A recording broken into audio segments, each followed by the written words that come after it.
കേൾക്കാതിരിക്കാനായിട്ട് ITC എന്ന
Good morning, sir.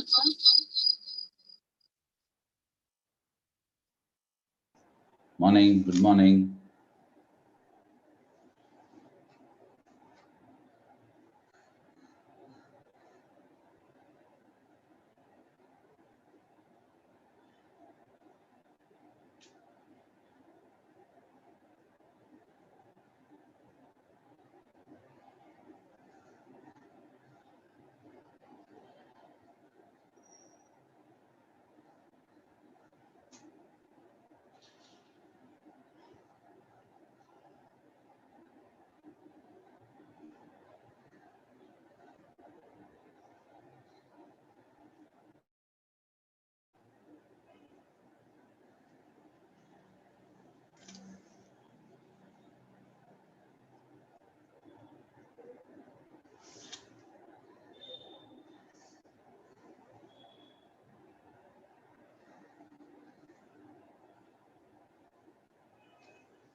Don't worry about being successful, but work toward being significant, and the success will naturally follow. A very pleasant morning to everyone present here for an online one day international conference on reimagining entrepreneurship and corporate governance in the digital era. A few general instructions before we begin. Requesting all participants to mute your audio and turn off videos during the inaugural session. All participants have to be present throughout the conference to get the benefit of virtual learning and for the e-certificate. Also, please note, do not fail to fill the feedback form after the end of each session. During the keynote address, if there are any queries, please keep them posted on the chat box. I deem it my honor to welcome our chief guest, Dr. Chainraj Roychand, President, Jain deemed to be University, and Founder Chairman, Jain Group of Institutions. A very warm welcome to all our guests of honor, Dr. Dinesh Neelkant, Director, School of Commerce, Director, Center for Management Studies, Dean, Faculty of Management, Jain deemed to be University. It is my privilege to welcome all the dignitaries who could not be present here with us this morning. I now invite the prayer group to invoke the blessings of the Lord Almighty.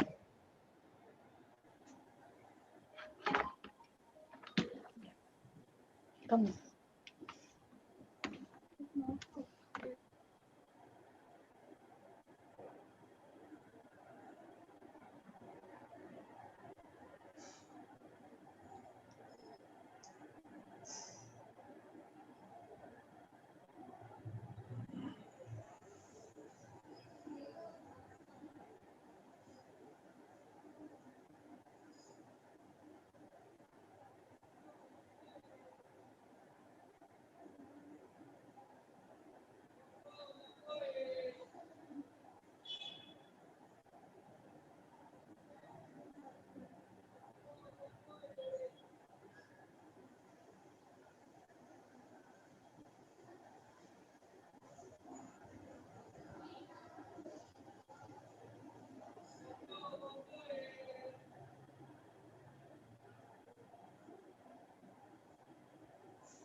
हेयमाकाशरूपं परेशं परब्रह्म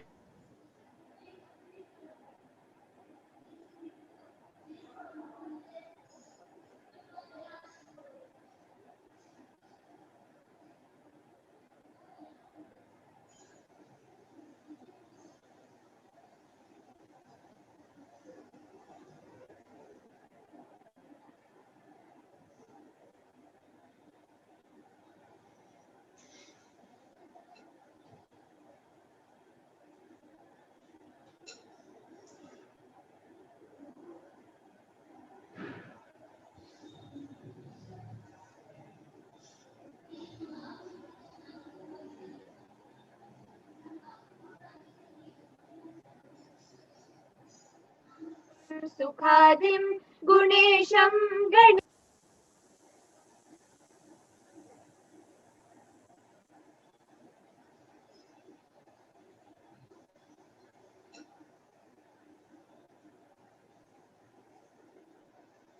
भजेमा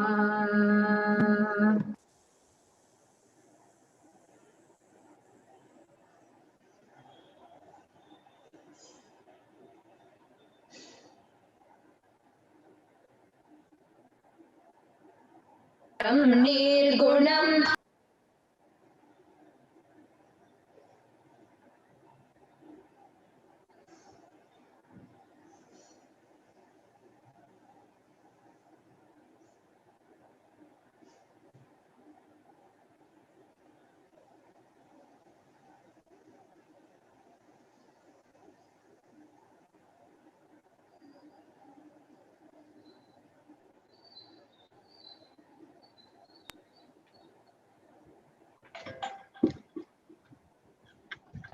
Thank you, prayer team, for the soulful rendition. Switch off the mic, please. Jen deemed to be university.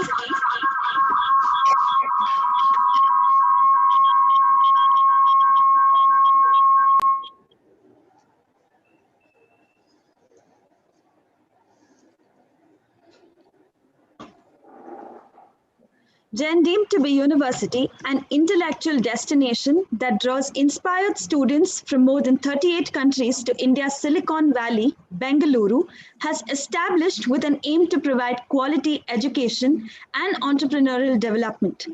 Because of its commitment to learning, research, academia, and entrepreneurial development, National Assessment and Accreditation Council, NAAC, NAC, has awarded A grade to Jen deemed to be university with a CGPA of 3.31 on a 4-point scale. A culturally vibrant campus constituting of students from various states contributed to achieve this award, which reinvigorates the cultural and rich academic traditions of the university. Over the years, the university has made conscious and concerted efforts to build on its strengths and consolidate its achievements. Certified ISO 9001-2015 for quality management by TUV Nord, Jen deemed to be university is a member of Association of Universities of Asia and Pacific. Jen deemed to be university has also been awarded 5 stars in the Young University category in Karnataka by KSURF iCare ratings. Jen deemed to be university heartily welcomes all of you to this esteemed virtual platform of learning.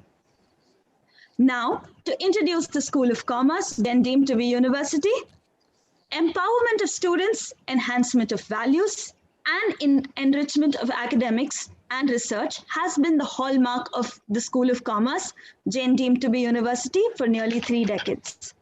The constant innovation nurtured in various spheres of functioning, which includes global tie-ups such as ACCA, CIMA, CMA, and many more, have inferred experiential learning practices like student immersion programs, entrepreneurs in training, and business simulation, among others. The School of Commerce has a dynamic set of experienced and research-oriented faculty members who draw students from various countries towards a keen learning environment.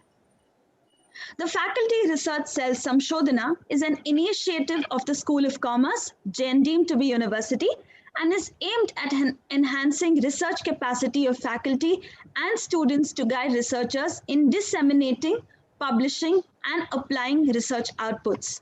The Faculty Research Cell is instrumental in organizing webinars, faculty development programs, management development programs, workshop, and national and international conference.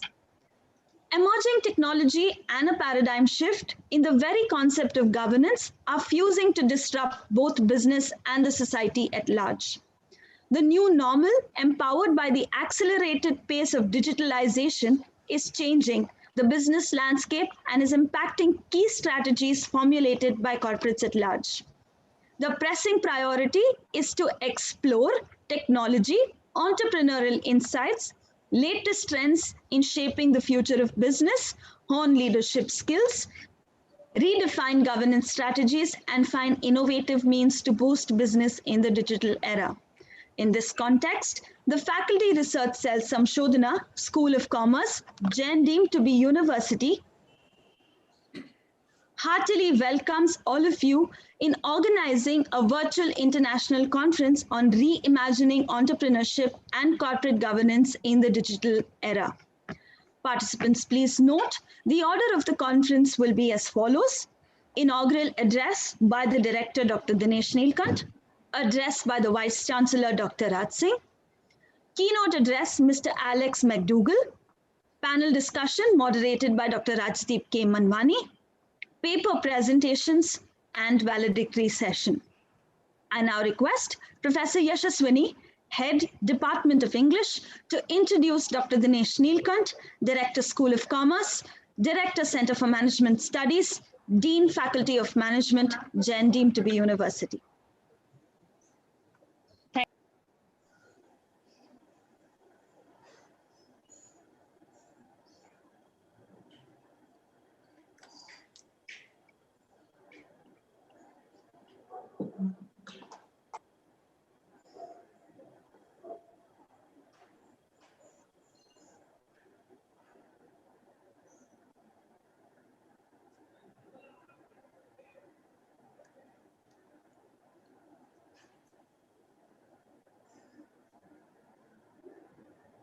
Madam, I think you're not audible.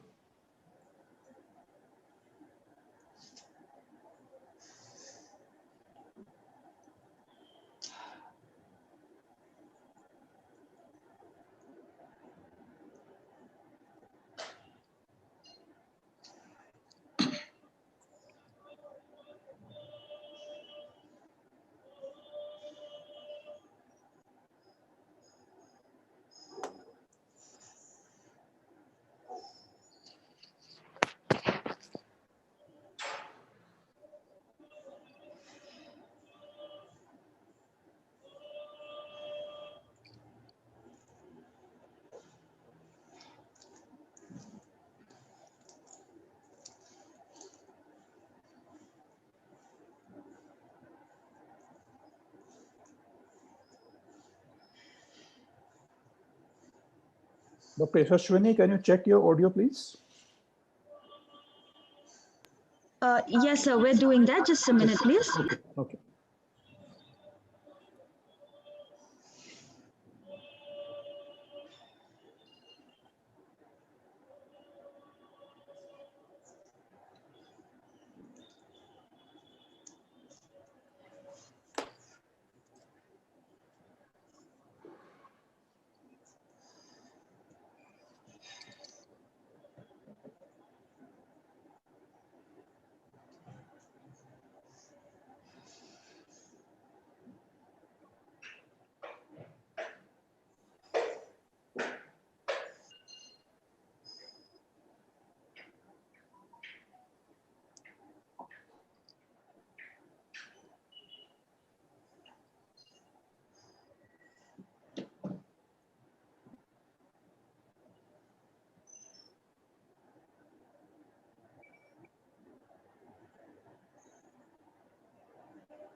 Vandana, Yes, sir. one more thing. I think you should use your laptop. Yashaswini laptop has a problem. If the prayer was not audible, you Okay. can immediately switch Yashaswini to your laptop and start the program, and then you Yes. can sort out that issue. Yes, sir. We'll do that. Yes, sir. We'll do that. Thank you.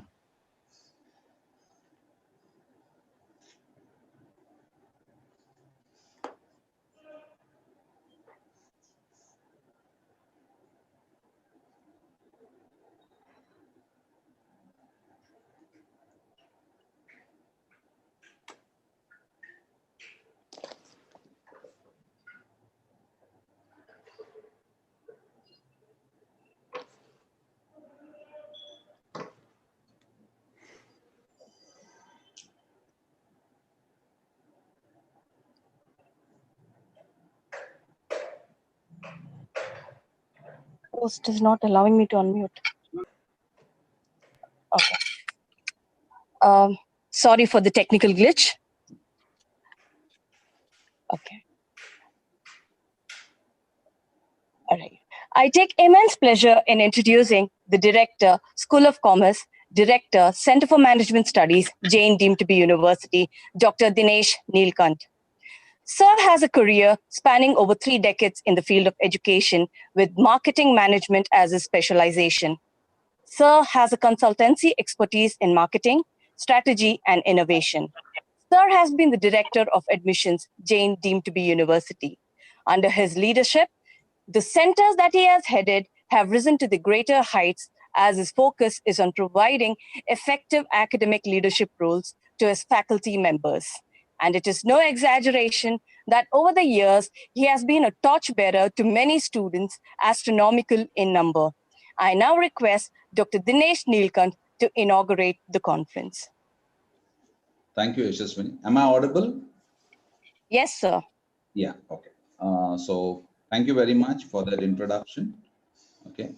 Good morning, one and all. Respected VC sir, Dr. Raj Singh, the deans and directors of all institutes of Jain Group, faculty members from all over the world, students.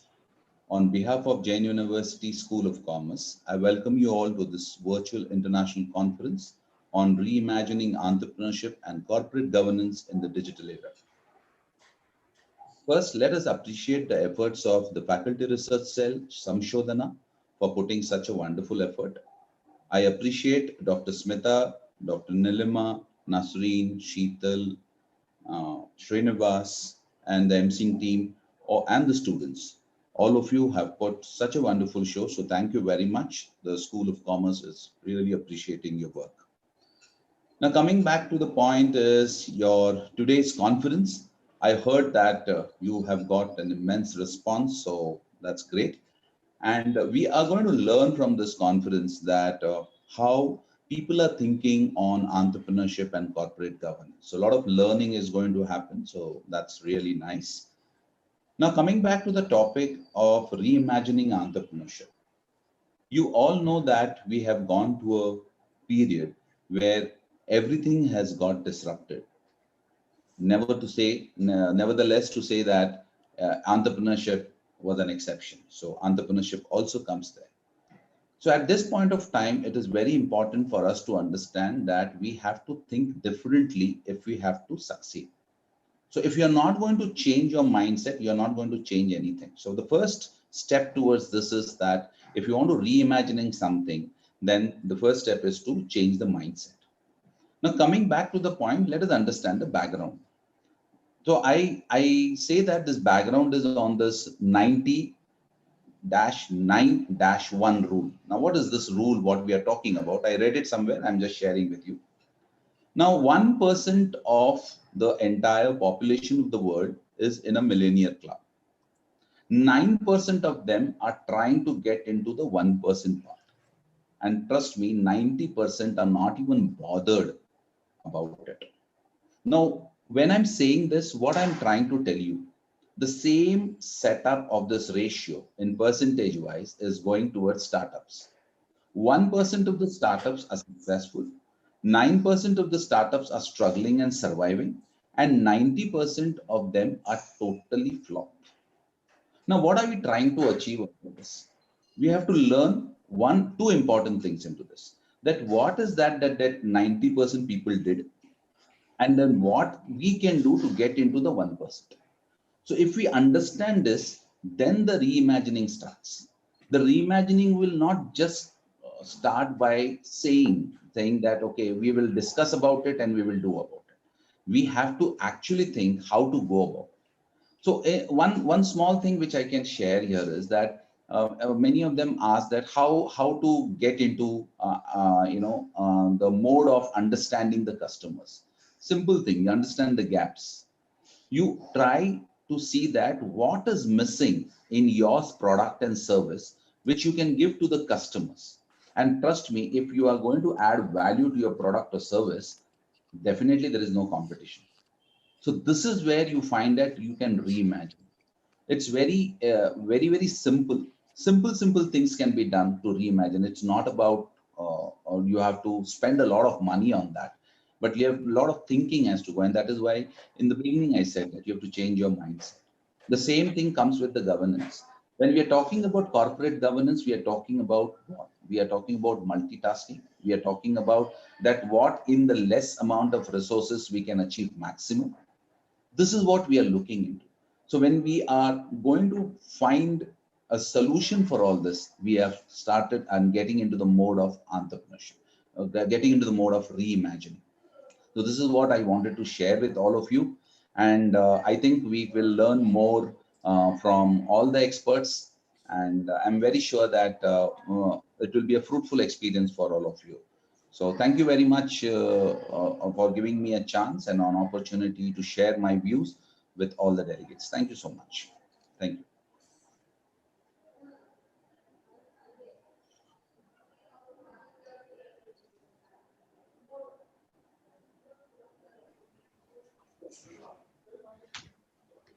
Thank you, Dinesh sir, for giving us an inspiring start to the day. I now request Professor Yashaswini to introduce Dr. Raj Singh, Vice Chancellor, Jain deemed to be University, to this August gathering.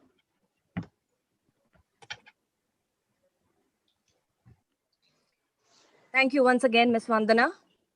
I deem it a privilege to introduce Dr. Raj Singh, the Vice Chancellor, Jain deemed to be University. Sir is an academic administrator, teacher, consultant, trainer, speaker, and academic entrepreneur. For 10 years, Sir has been the Vice Chancellor of Ansal University, Gurgaon, Rayat Behra University, Mohali, G.D. Goenka University, Gurgaon, Amity University, Madhya Pradesh, Gwalior, and Amity University, Jaipur, dual charge. Prior to that, he was the Pro-Vice Chancellor at Amity University, Noida for 5 years. Sir has been a Director General of prestigious Amity Business School and founding head of ICFAI Business School, New Delhi, since its inception in 1995. At a tender age of 16, Sir joined the Indian Air Force in 1981 and served there until 1994. Since January 2020, he has been advisor and consultant to 5 universities across India, including Jain deemed to be University. With Masters in Economics, a qualified CFA, and a doctorate in strategic finance, he has over 39 years of experience. A TEDx speaker, Dr. Singh is known for his oratory skills and innovative approach in higher education. Sir has been a trainer and consultant both Indian and multinational companies like Tata's, Air India, TCIL, Denso India, ANZ Grindlays, NTPC, GAIL, SAIL, and has trained over 4,000 teachers in schools as well as higher education. Dr. Singh has published and presented research papers and delivered keynote addresses in over 80 conferences and has been a panelist in many TV shows. He represented India along with other BRICS countries at the International Design Summit held in Milan, Italy in 2013. He has widely traveled and has been a visiting professor at IIT Delhi and Delhi School of Economics. He has been an advisory He has been an advisory boards of many institutions and universities, Education Promotion Society for India, and was the Vice Chairman of Quality Committee on Education of QCI, Government of India. He regularly chairs the expert committees of National Board of Accreditation and was member of the first governing council of the Rajasthan Science Congress, member of CSIE, member of HE Committee of FICCI North India. He has been conferred awards for exemplary education leadership in 2012, 2016, and 2017. Sir has been conferred with Peter Drucker Memorial Award of Excellence on November 19, 2020 for his contribution in management education, and many more to go. I now request Sir to address the conference. Sir, over to you. Thank you, Dr. Yashaswini, and good morning to everyone. Dr. Dinesh, Director of School of Commerce, Admissions. Alex, thank you for being with us this morning, accepting our invitation and agreeing to be with us.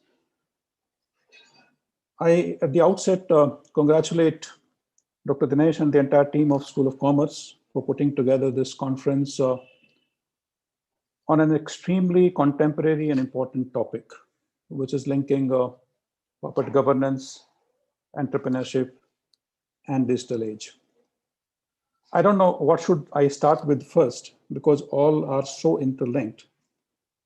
As Dr. Dinesh mentioned, giving the statistics of enterprises which fail and which succeed, and how to learn from those which do not succeed and try to be in that league of successful ones. That is one part, that what the entrepreneur should do. But I think a very significant part is also played by the environment within which we operate. And in that particularly, the corporate governance environment is extremely important. As a student of finance, accounts, and corporate governance in particular, and having trained senior people, including the board level people in some of the public sector undertakings in India, let me go back and trace the history of how corporate governance has evolved over the last 30 to 40 years. We heard of King's Committee in South Africa, which talked about governance, and then a series of accounting scams in UK led to Sir Adrian Cadbury Committee report in 1989. I think in the recent times, that's the starting point. Adrian Cadbury is very, very famous in terms of talking about governance issues in corporates. And then as we move forward, we had many committees in India set up to give its report on governance, whether it's Rahul Bajaj committee, the two committees headed by Mr. Narayan Murthy, Kumar Mangalam Birla committee, and there are so many of them, about 6-7 committees I distinctly remember, which went on in the second half of 1990s. And they shaped the corporate governance in the country. Particularly, it was important in the post-economic reforms era, and having experienced Harshad Mehta scam in the stock markets, as we all remember, one of the biggest scams of our times as we opened up, and how the money was diverted, short-term funds were diverted into long-term investments, and it led to the collapse of stock markets immediately after we opened up. I remember post this event, in India, we set up a Central Vigilance Commission. And the first commissioner of the Central Vigilance Commissioner, Dr. N. Vittal, we were talking in 1996, sometimes I remember, and he said that in India, 11 to 12% of the cost of goods and services goes for corruption. And those were the times when in the global market, we were trying to compete even for a fraction of a second of competitiveness in terms of reduced cost. So if your goods and services cost 0.5% less, you become competitive the world over.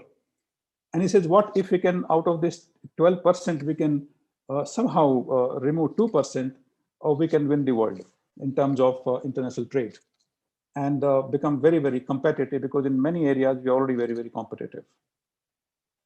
In 2003, there was a fascinating article in the Economic Times which said, are you looking for a foolproof lead indicator for predicting the stock market movements.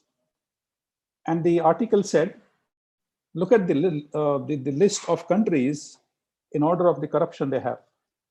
And I remember we were ranked very low, and we were neighbors with Pakistan and Bangladesh even there. We were not very high compared to them on the corruption index. We're quite low. And then he said, and mind you, this was after the Southeast Asian crisis of 1997, 98, 99, where most of the East Asian countries, or East Asian tigers as they were known as, their economies collapsed, including Japan, South Korea, and other countries. And he said, even those countries are corrupt as much as India is. But somehow, India did not face the heat of this crisis. Why is it so? This article asked a question. And somebody answered that in the East Asian countries or Southeast Asian countries, the cost of corruption was borne by the economy. Whereas in India, the cost of corruption is borne by the entrepreneurs. And therefore, it goes on. They didn't allow economy to suffer. And therefore, if Southeast Asian countries were having high fever, we were just sneezing. We were hardly affected by this. And I think all these factors need to be considered while defining the governance environment in a particular economy, particular country. And then the Western world, which was laughing at us silently, smiling at us, that how India has opened up and now in the spate of corruption, the corruption started in the West. And I remember we had Enron, we had WorldCom, we had Xerox, we had Tyco International, our own Satyam, of course, in 2008-9. And then we had UTI scam, which was a huge unit trust of India. We had Modern Group, which completely failed because of governance issues. And then we had, of course, Kingfisher, Sahara, many other players in real estate. And most recently, we have had scams of PNB, which involved Nirav Modi and ILNFS, IDB Bank, Lakshmi Vilas Bank, Yes Bank, and most recently, of course, the PMC Bank, which are still being discussed in various fora. So scams have been a reality of life, despite we resorting to e-governance. Thanks to the digital evolution or a kind of use of technology in governance, while I agree that digitization has helped us to stop many such issues which have negative impact on the economy, they have preempted many. Perhaps it has magnified, it has been able to identify even the minutest things happening in governance issues in the companies. And therefore, I think had there not been technological advancements, we would have been in a much worse kind of situation. And the scams, when you talk in the context of governance, whether accounting or otherwise, or diversion of funds, which we hear every day, it is often, I'm not saying always, it's often done by larger corporates.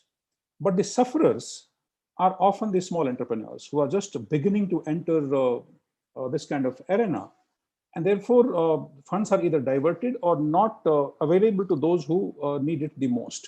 I think that impact has to be understood by all of us at a time when we are promoting entrepreneurship, we are creating an ecosystem in the country through Atmanirbhar Bharat mission, through Skill India mission, and many others, wherein entrepreneurship is something which is expected to grow.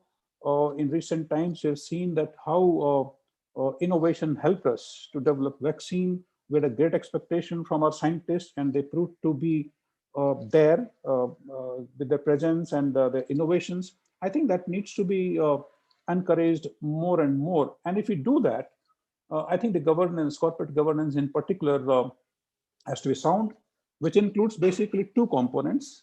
One, the regulatory environment or legal environment, which we comply with. But I think most important is the voluntary practices by individuals and organizations. That's a very softer part of governance and has a very predominant role in ensuring good governance, not only in the country and the economy, but also at the organization level. That's where the value system needs to be emphasized.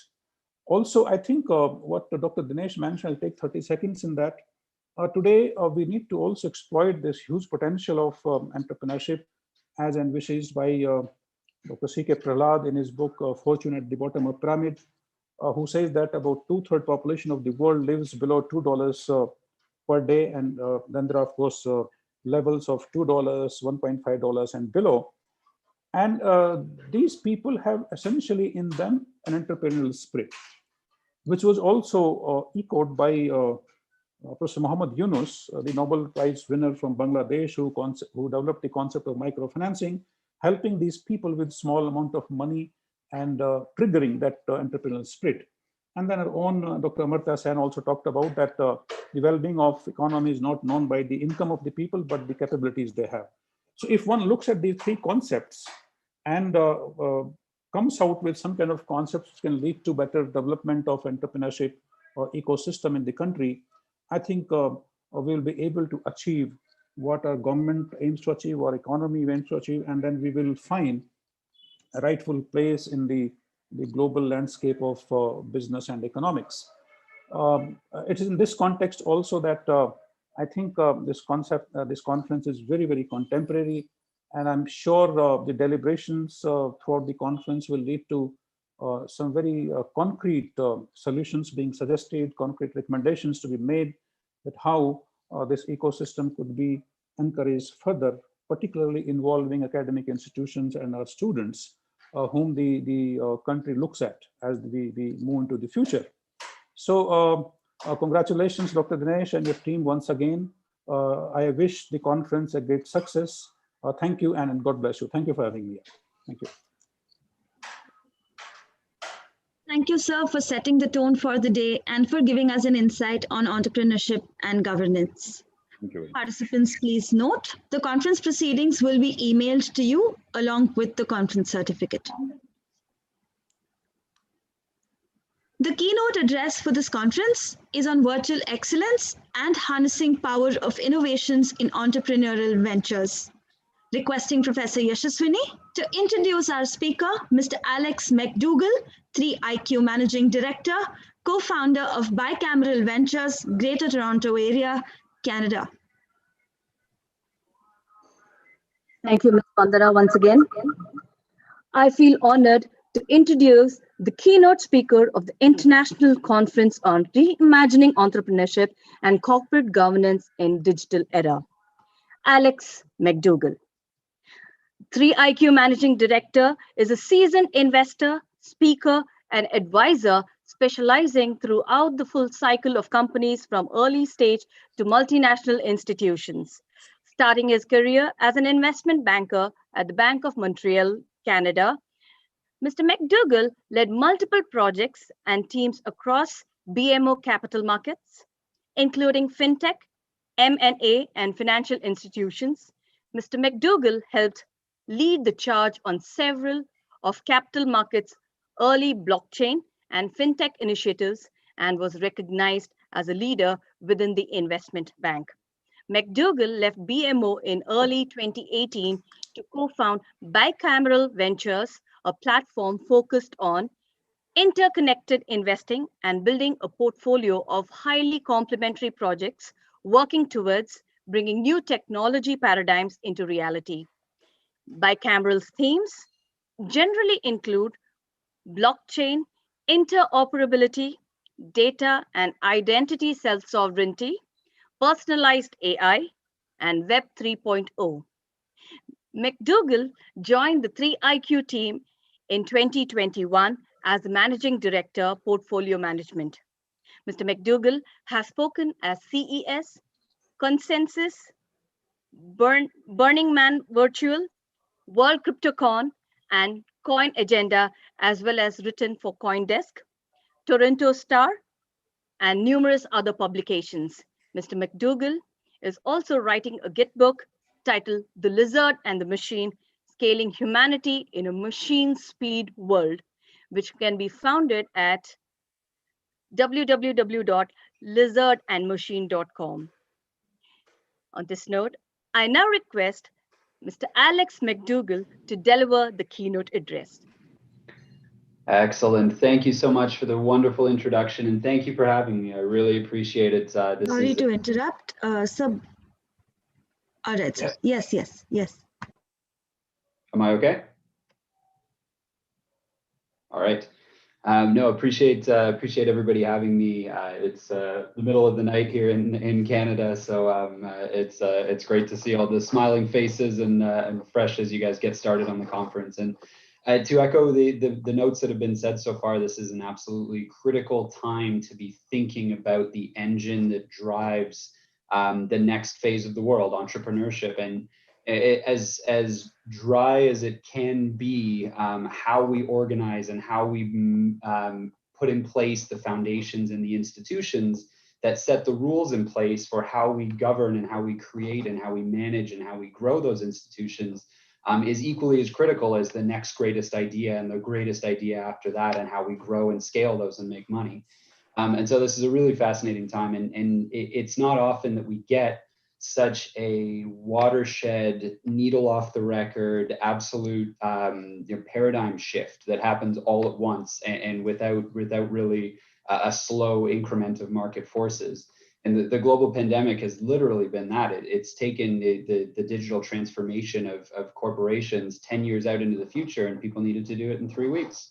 And sure, we may go back in some ways to some semblance of normalcy afterwards, but there's going to be meaningful changes and meaningful changes in how we interact, how we socialize, how we view the world, and a meaningfully increased role for technology, if that was even possible from where we already were.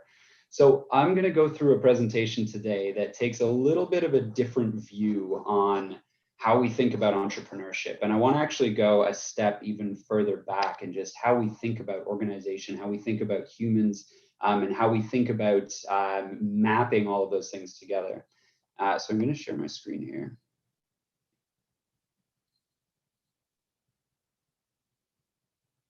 All right, and I call this talk, and I've done it once or twice, and it's one of my favorites to do, The Lizard and the Machine. And it was mentioned a little bit in the introduction, but human-centric entrepreneurship in a machine speed world. And a tiny bit of background about myself. A lot of it came through in the introduction, but I'm from Toronto. I currently run a venture capital company and really focused around the blockchain world and delivering the value propositions of this really, really deep technology all the way out to the grandmas and the corporate grandmas of the world who are actually trying to realize on the value propositions that are being created by entrepreneurs like yourselves on an ongoing basis. But the tech is the tech is great, and the tech is one of the key driving factors. But if there's not all of the infrastructure, there's not the foundations, there's not the business models, there's not all of the governance, there's not all of those things around it, the technology is at best meaningless, at worst furiously destructive.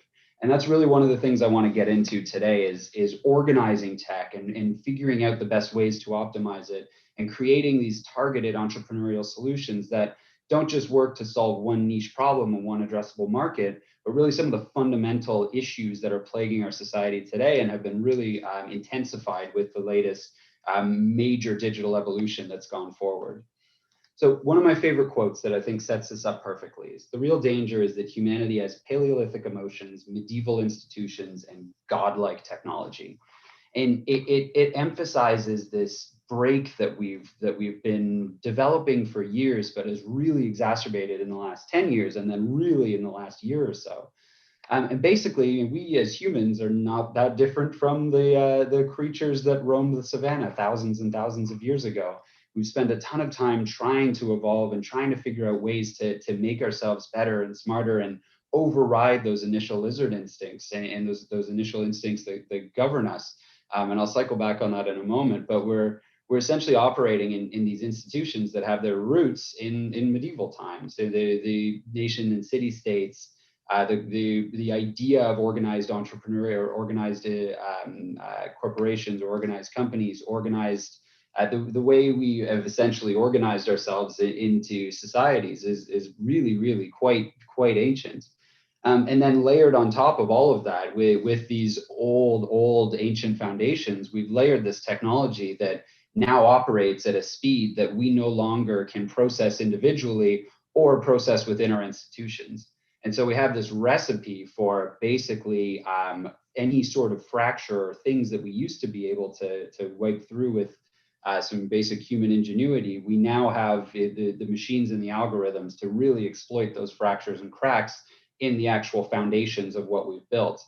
And so if humans at their core, from a lizard brain perspective, are quite simple. I mean, the lizard brain, I'm sure you've heard this concept before, basically is what drives our short-term thinking. It's what drives our territorialism. It's what drives our aggressiveness. It's what, it's a fantastic execution mechanism to get a lot of things done in a very short period of time.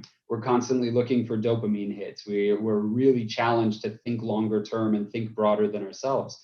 But what's amazing, what's made us the most advanced species on Earth, is our ability to actually evolve on that, and our ability to think long term, our ability to think collaboratively, our ability to turn off those baser instincts and have different drives and different motivations, and collaborate and tell stories, and all of those things that make us wonderful collaborative social wizards.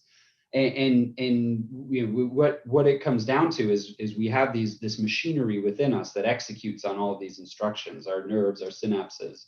And when it's executing lizard brain stuff, it works in amygdala hijacks and really, really aggressive ways. But when it's executing human brain stuff, athletes call it being in the zone. Artists call it being in the flow.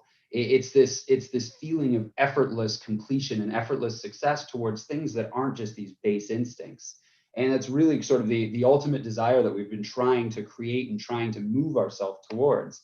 As we've iterated on it for thousands and thousands of years as humans.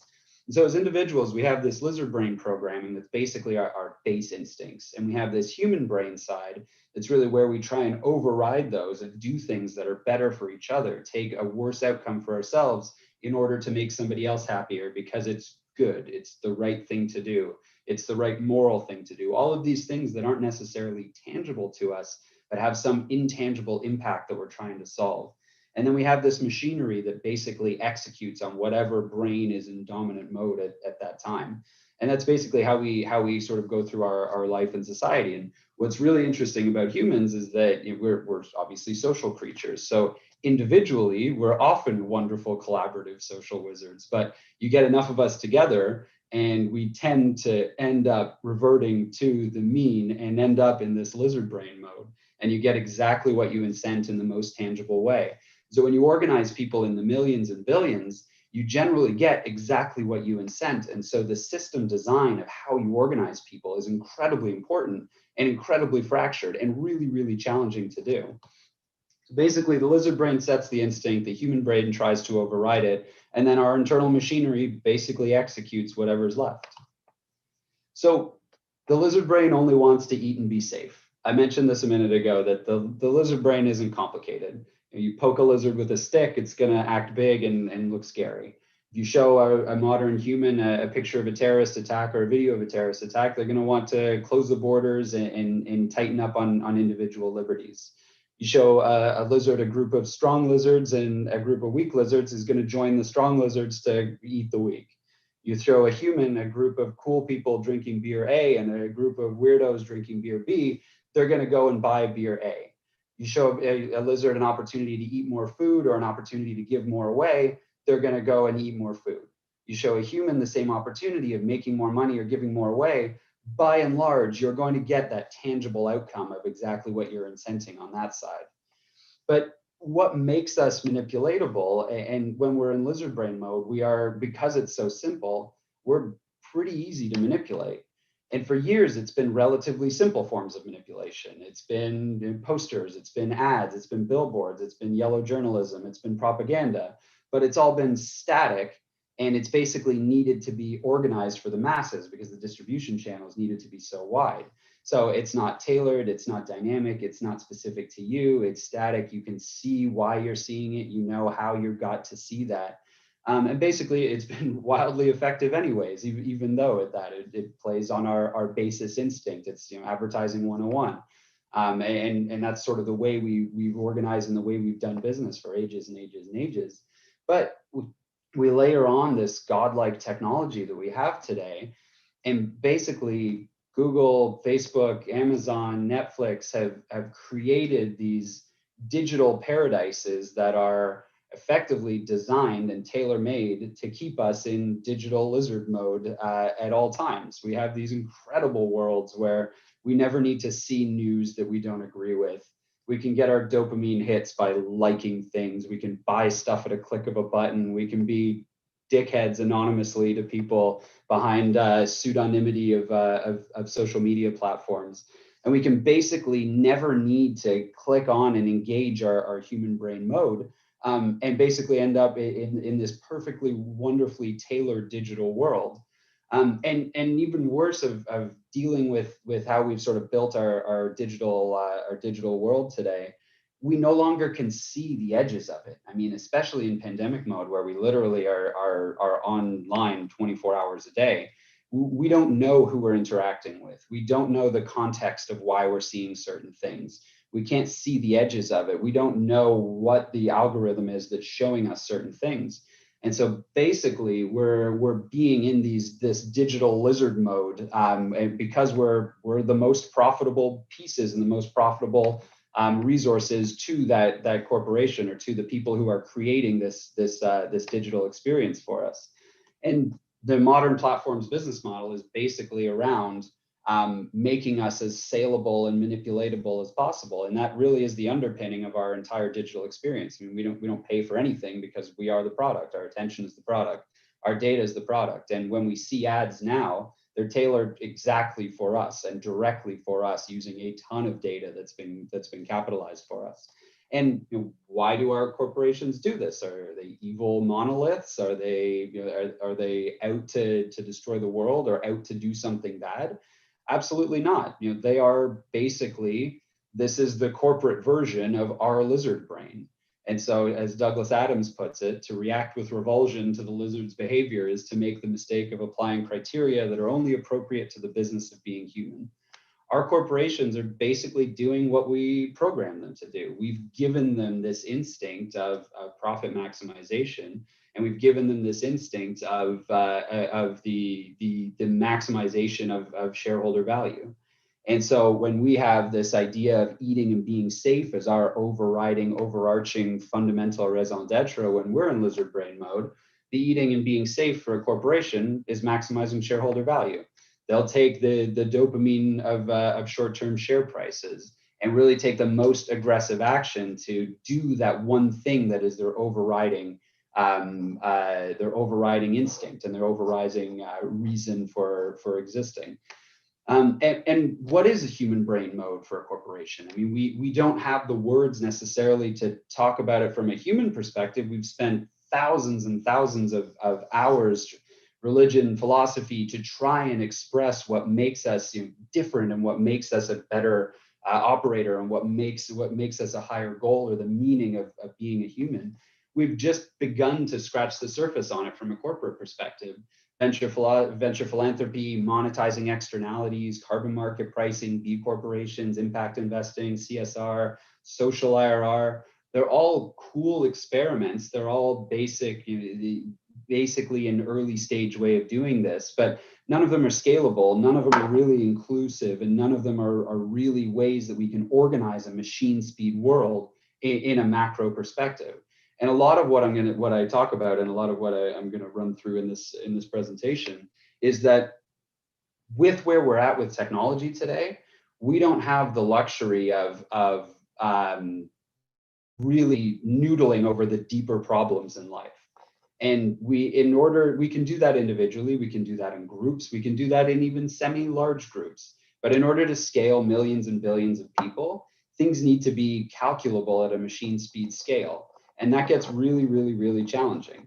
And so a lot of what I spend my time thinking about and talking about is, well, how do we sort of take back what we've organized our machines to do, calculate and make it more accessible to what we are trying to do from our human brain perspective, and then reprogram that into the machines that are actually making our machine speed world go forward.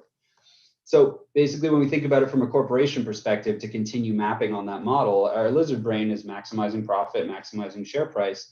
Our human brain, we don't really know what that is right yet. We've got some ideas about it, but that's really where a lot of the thrust of development of corporations and the next evolution of what a corporation should be built, or what the raison d'etre is, needs to be and is to a certain extent.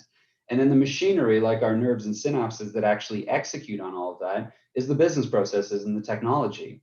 And this is where we get back to the point of, if you're layering godlike technology on top of a lizard brain corporation, you get this insanely fast, insanely strong, and really, really powerful technology that's operating in all the wrong directions and essentially creating outcomes that aren't good for anybody, but they're good for this overriding foundation of what the actual corporation is built to do.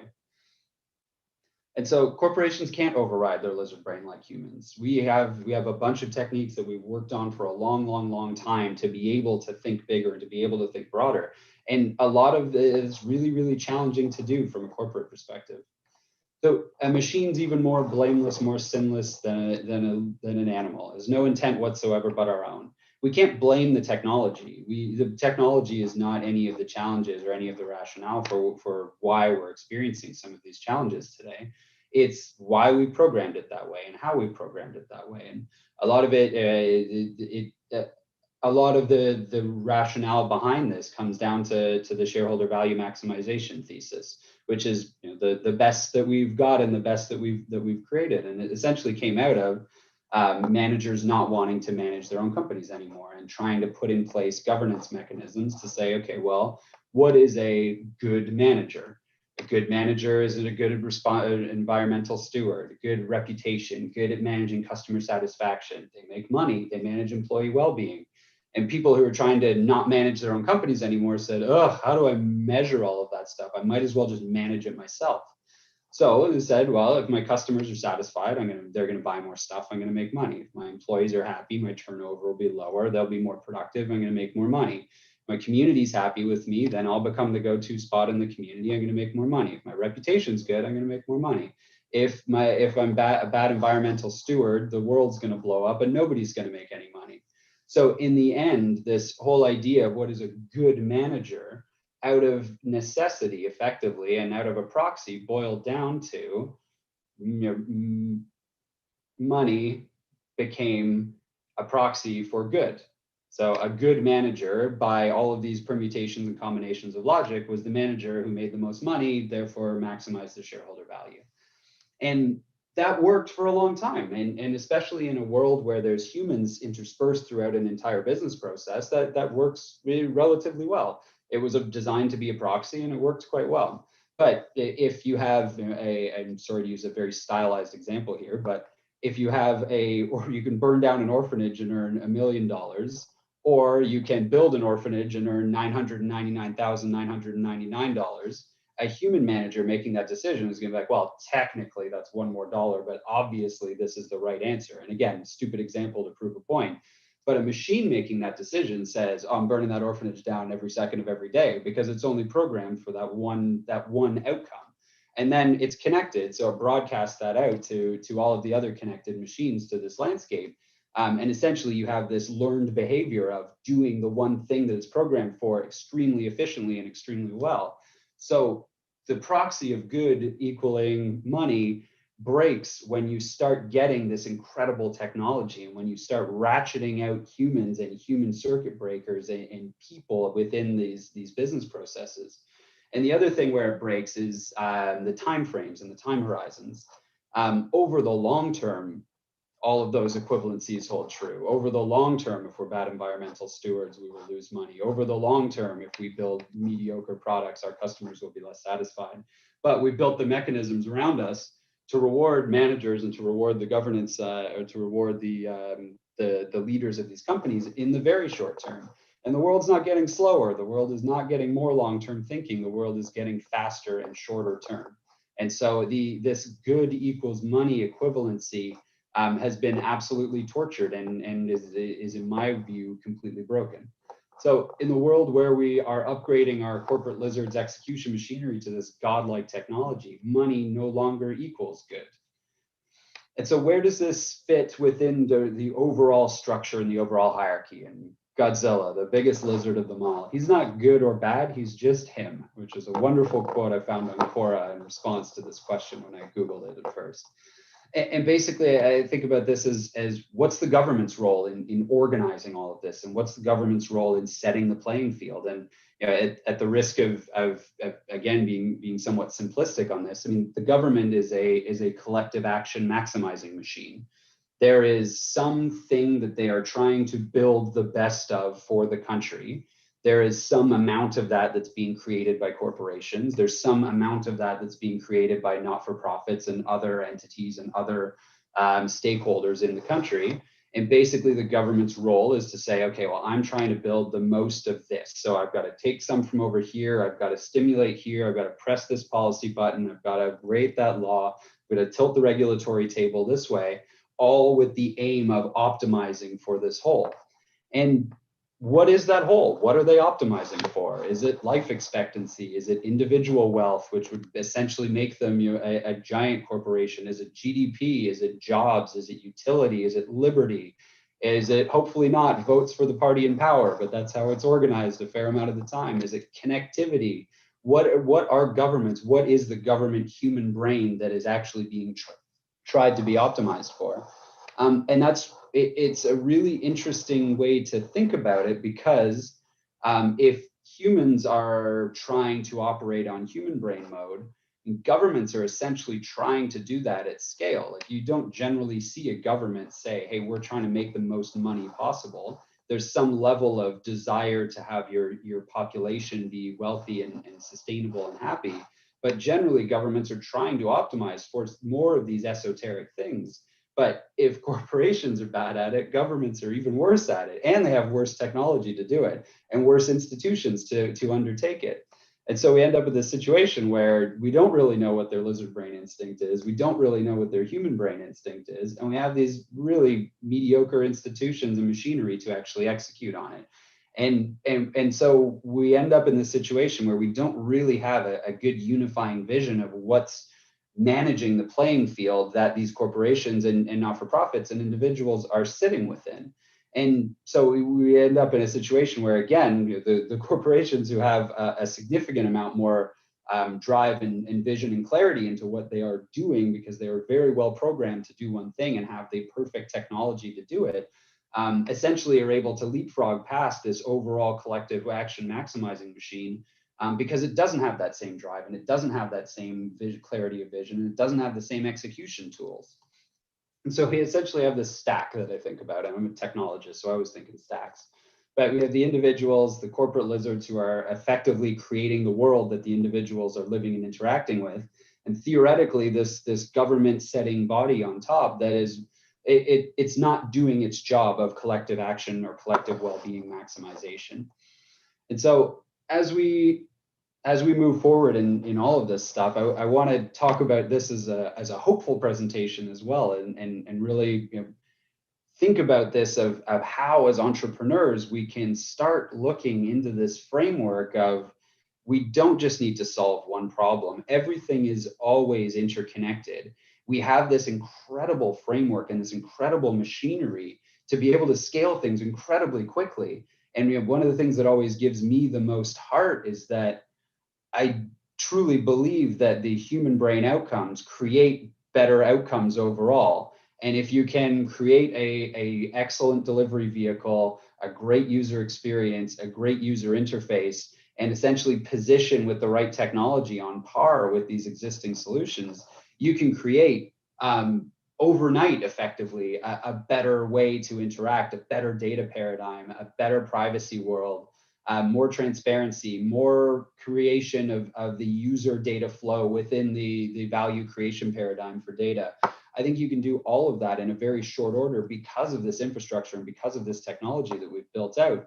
But we need to reorient the actual underlying foundation and start building out the solutions that build that technology together. Now, I love this quote of, I'm the lizard king, I can do anything. And the 5 key questions that I'll leave you guys with is, can we combine our human brain and our godlike technology to create better calculable proxies for good? money equals good was always a simplification, and it was based on something we just didn't have the technology to do anything better with. We have wearables, we have IoT, we have constant visualization on things, we have digital twinning. We can calculate so much more than we ever could before. Can we figure out a better way to organize our entire corporate structure and our entire society based on new things that we can calculate and maximize for? Can we reorient our proxy of shareholder value maximization machines, the things that make it go right now, to this better proxy of good? I would love to log into Facebook and zone out for a while and be manipulated into being a smarter, more caring, more empathetic person. And why not? It's the same machinery, it's the same humans, it's the same lizard brain mechanics that's being executed on. It's just organizing and pointing it in a different direction. Do we still have money and equity and jobs when we have this better calculable proxy of good? How does the existing corporate structure fit within that? I think it fits extremely well within that. It's a transmission mechanism, but it's a vehicle to the thing instead of the thing itself, which money was never intended to be. And can we create the corporate lizards, like I was speaking about, that manipulate towards these better proxies of good? And can we restructure governments to essentially be the collective acts and maximizing vehicles that take these proxies of good and redistribute resources and be the organizing vehicle that actually creates a value maximized world? And the answer is yes, of course we can do all of these things, because there are no giant lizards, there's no monsters, there's only us. We built all of this stuff. We've spent forever trying to override our own programming on an individual level. And that's all we need to do this on a macro level. We've got the infrastructure, we've got the technology, we've got the will to do it. We've got a catalyst to do it with, now that everybody's entirely digital all the time. It's a tipping point where it can be a catalyst to go the entire other way as well. But there's so many ways that we can start doing little things that move this whole paradigm forward and move this this vision of doing things a little bit differently forward. And I think some of it is just starting with questioning your basic assumptions of what are we trying to do? What are we trying to build a company for? How, as an entrepreneur, am I measuring impact? How am I going to investors and measuring and pitching my product and my idea? How am I thinking about my exit goals, and my impact, and even things as like what we were talking about microfinance? All of those are not necessarily traditional IRR maximizing vehicles, but there's other things that matter, and there's other things that matter in the world, and there's a new class of investor like what I'm trying to build through a lot of my companies that's looking for those things. And so join me in trying to change a couple of the fundamentals of how we build companies. You mentioned the Git book that I'm writing, lizardandmachine.com, Scaling Humanity in a Machine Speed World. I love talking about this stuff. I'm very passionate about it. I love taking it from the huge vision all the way down to the very tangible as well. Building a few different companies, building a few different funds, doing a bunch of stuff all targeted in this direction. So hit me up on LinkedIn. Happy to chat with anybody. And thank you again for inviting me. Fantastic idea for a conference. And obviously I'm really appreciative of the time you spent here. Thank you so much, sir, for taking our time from your busy schedule and being with us here this morning. Most importantly, we understand the difference in time, and acknowledging the fact that it's almost 12:30 in the morning. We immensely thank you once again. Not to forget, our heartfelt thanks to you for sharing with us an ocean full of ideas and for emphasizing corporate lizards. Thank you so much once again, sir. We now open this floor for questions. In case anybody has any questions or any queries that need to be addressed, please do post your questions in the chat box. Also, do not forget to fill the feedback form. The feedback form has been posted in the chat box. Oh, we've got a raised hand.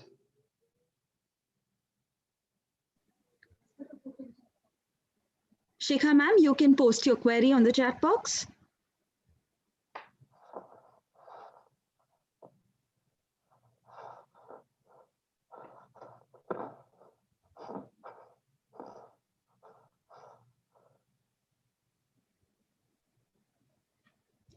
In the meanwhile, if anybody else has any question or any query that needs to be addressed, you can put it on the chat box as well.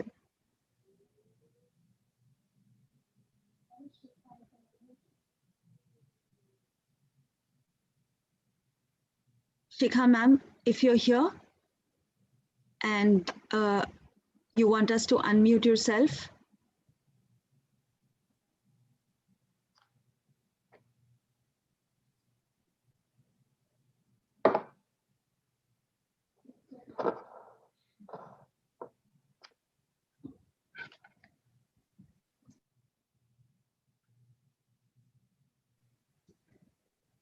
So there's a question in the chat box by Dr. Kabali P. Subramanian.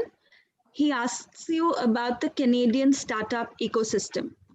Yeah, so the Canadian startup world is really interesting, and it's a bit bifurcated in that we're not as advanced as the Americans in terms of very early stage financing, but we have some of the best pension funds and early stage venture from that side.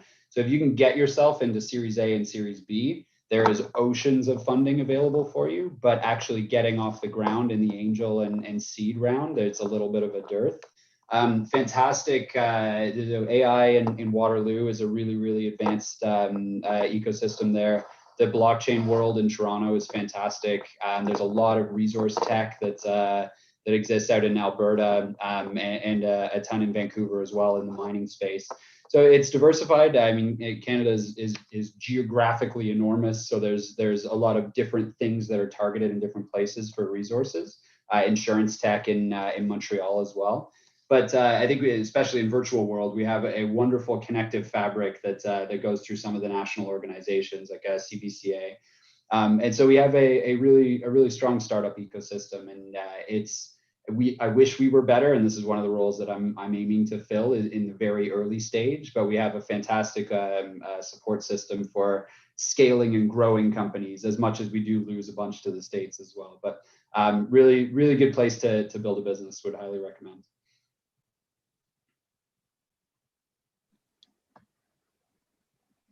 Sir, if I may ask you a question. Sure. Sir, you were talking about money not being good in today's time and age. So not that money is not good, but that money isn't the sole way to organize and optimize for organizations. So money has historically been the goal and the main point of why we're building corporations and to a certain extent how we organize ourselves as well. But it's always been because we didn't have other ways to measure what we were actually trying to do as a company or as an organization. And so now we do have a lot more ability to calculate and measure and gather data and do different things, and especially with externalities like environmental impacts that don't fit into that money equals good paradigm. And so there's a broader way to look at how to build a corporation is my main thesis, given the amount of data and technology that we have today. All right. What are the other factors that we should consider if not for money? Right, and so I think it's one of the ways one of my good mentors always phrases it was mentioned at the start: customer delight. So not focusing on maximizing the actual bottom line, but on maximizing how happy your customers are. One small facet of how you can build an organization that looks and thinks a little bit differently. And I think a lot of these types of strategies that are different will end up maximizing the bottom line, but over a different time frame or over a different period of time. Carbon credit or externality pricing in general is a fascinating way to look at this structure and strategy as well. In that, if you are taking and doing the things today that potentially hurt your bottom line, but create tangible ways to measure your impact from an environmental perspective, we're creating the vehicles to actually go out and monetize those and end up making it parallel on a bottom line perspective as well.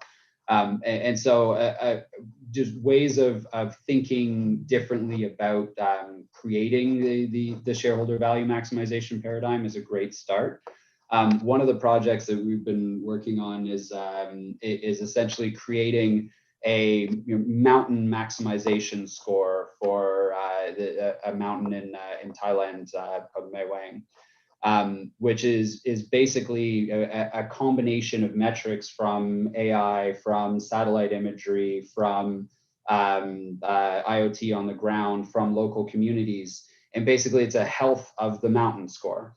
And so we're trying a very theoretical concept of how do we create a venture fund, or how do we create an organization of capital where that's the goal, is all of these various different metrics, all that we can calculate, that's all towards maximizing that. And one of the interesting byproducts becomes that it's not about maximization a lot of the time, it's about sustainability.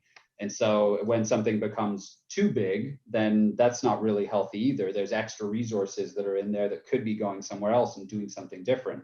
And so it really, when you start thinking differently about what you're actually trying to create, and then backing out what the calculable variables of that are, it creates a lot of different ways to even approach and tackle problems like that, or multifaceted solutions that just they don't make money, but they make other things instead. They make happiness, they make health, they make food, and just the things that we're actually trying to create, which we sort of proxy for with creating money today. All right, thank you so much, sir. There is another question on the chat box from Dr. P.S. Manjula. She asks, how is diversity helping innovation in Canada? Yeah, we have a fascinatingly diverse culture, and especially in the innovation side. So we've seen it in many ways. I mean, there's the classic research of diversity helping, well, and to go back to shareholder value maximization, that the more diverse boards, the more diverse hirings, the more diverse your corporate structure in your company, the better your returns are, and the more diverse area of thinking. I think it comes out in several different ways, though, of how we're actually able to harness that and create better companies and better value propositions. But a lot of it isn't necessarily targeting diversity from the endpoint. It's actually going back into the root source and creating the right candidate pool, or creating the right conditions where the right candidate pool becomes naturally diverse. And so we do a lot of internships. We do a lot of education with high schools, and going way back into the early stage to essentially create the conditions whereby diversity is a natural byproduct of the obviously right and correct route. And I think that we have the candidates, and we have the people, and we have the diversity in Canada to be able to do that. So we're already at several steps ahead in terms of how diversity can be leveraged and can be used. And now it's about sort of creating the earlier stage pieces whereby we don't need to make specific hiring decisions based on diversity. We just hire the best candidate from an incredibly diverse pool. And that's sort of the next evolution of it. So there are a couple of more questions. I will go one by one. Satyeshwar sir asks, how can social IRR scale up venture philanthropy? So social IRR is a really interesting concept of essentially trying to calculate the broader social impact and use it in a similar manner to how we think about IRR today. And that's a great solution to try and think about how, when you're donating money, to not just say, hey, okay, here's my donation, thank you very much, this is philanthropy, but to attach metrics to it, and to attach things that we try and do in a corporate setting, and we're incredibly good at doing in a corporate setting today. But not-for-profits, by definition, are trying to maximize for different things. They are not for profit. And so what are their goals that they're doing? How do you tie that into a tangible form of metric like an IRR? And then what can you do? And one of the thought exercises I always try and play with is can you create a capitalist venture capital fund? How can you invest in non-tangible things of effort, connections, ideas, content, and what can you measure the impact of those in also non-tangible things? So this concept of IRR is incredibly accurate, but the inputs and outputs might need to evolve, or should need to evolve.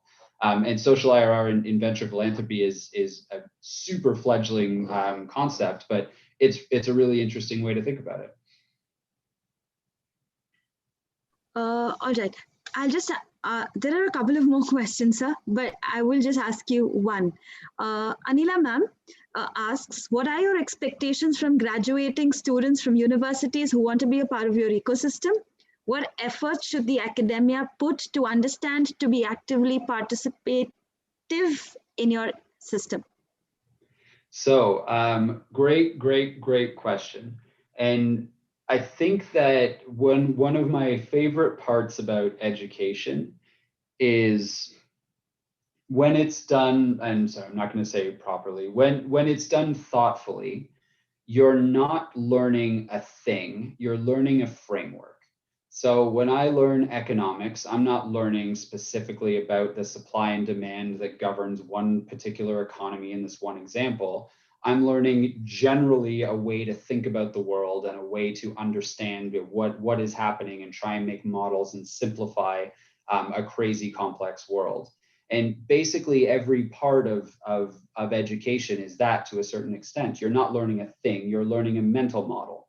So what I expect and what I love about students when they come out of education directly is ideally that's the way that they're approaching it. I mean, if you get somebody who's been in business for 5 or 10 years, they often have a trait, they have a skill set, they've been doing the same thing operationally for quite a while. Whereas students, they've literally just learned 100 different things and don't necessarily have the experience to map those models on yet. And so I feel like a lot of students are coming out looking for, okay, how do I apply this to the one thing I want to get better and better and better and do my one specialty.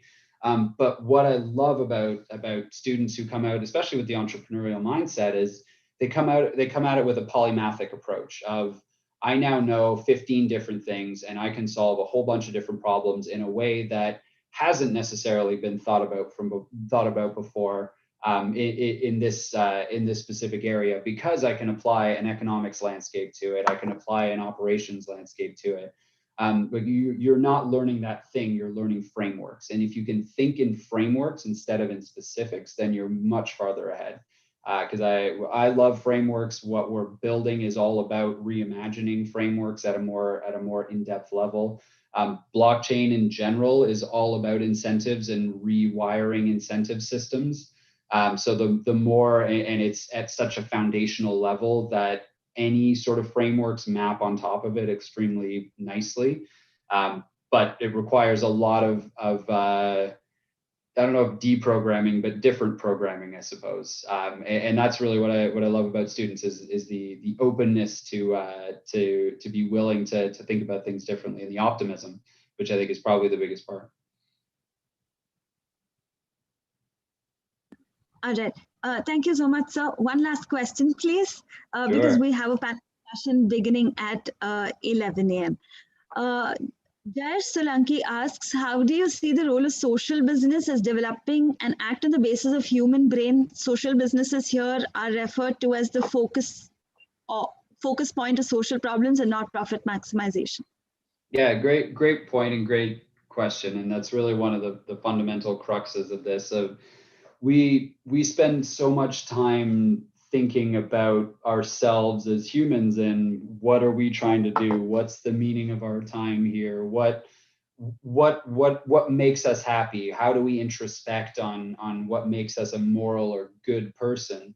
And really that's my main message is for corporations to be introspective on items like that as well, and take the things that we've learned ourselves and the methodologies that we've learned on an individual basis and map those to how we're building out the corporate ethos and the mind map on that side. And so it's a process, and it's a relatively slow process, but the ways that I think we can bootstrap it and start it are the one space that I spend a ton of time on today is data sovereignty. And so having the vehicles and having the technology to cut that unrestricted flow of data out to the world today that essentially enables a lot of these machine speed loops to be sort of executed on own lizard brains, and start to revert that technology and revert the technology paradigm to where this godlike technology is now working for us for the goals that we want it to. And, you know, are we the best people to decide what the goals are that we want it to? Maybe, maybe not. But currently we don't have a say in the matter, and we generally don't even have visibility into what's actually happening. So there's micro pieces, and that type of technology is very well under development and very simple to use in many ways as well. And it's not about chopping off data feeds, it's about creating better ones and creating new ones and putting yourself into the value flow. And all of the AI that's being used currently to put you into being a commercialization tool can be reoriented and actually used for you. And there's a bunch of tools that we're working with to do stuff like that. But there's these ways to sort of work within the current paradigm to just gently shift it off. And again, one of my big thesis, and this is maybe what I'll end on, is that we have the infrastructure and we have all of the ability to make any new idea gigantic. We just need to feed it into the right machine and reorient in the right place and push in the right direction, and appeal to the lizard brain to a certain extent, of make obviously better solutions. And if you use technology better, that is one of the things that keeps me comfortable at night, is that if we build technology solutions better, they will be adopted by people who don't have to think too hard about it. People will choose the optimal best technology solution. And I think using self-sovereign paradigms and a lot of the technology that we're building today, we can create better solutions that will drive adoption naturally, and have some of these bigger picture ideas that are less tangible as natural byproducts of them, instead of needing to go in and solve on a case-by-case or person-by-person basis. I think there's ways we can use our exponential technology of today to create better outcomes in a scalable way. Thank you so much, sir. In the interest of time, it would be difficult for us to take any more questions. We thank you immensely once again for taking time out from your busy schedule, answering all our questions, taking all our queries. And most importantly, we also understand that the weather conditions in Canada right now are not that great, and it's very, very difficult to survive through the night. So thank you for all that. We somehow manage in our igloos and our sub-zero temperatures here. Yes. Thank you again for inviting me. Much appreciated. Say hello to Samartha for bringing me into this whole thing. I've spent some time in Bangalore and done some deep diving into the ecosystem there. It's a fantastic place, fantastic technologists, fantastic people. Again, really appreciate the invite, and have a fantastic conference, everybody. Thank you so much, sir. And Smita ma'am is right here also, if you want to say hi to her. Thank you so much, sir. Hi, Thanks Smita. a lot. Yeah. Appreciate the reach out. Bye, everybody. Thank you, sir. Thank you so much once again, sir. Participants, please note, we will not have a break in the interest of time. We will continue with the panel discussion. And the panel discussion for today's conference is on new frontiers of corporate governance, leadership, and entrepreneurship in digital era. But before we begin the panel discussion, let me introduce you to the moderator for the session, Dr. Rajdeep K. Manwani.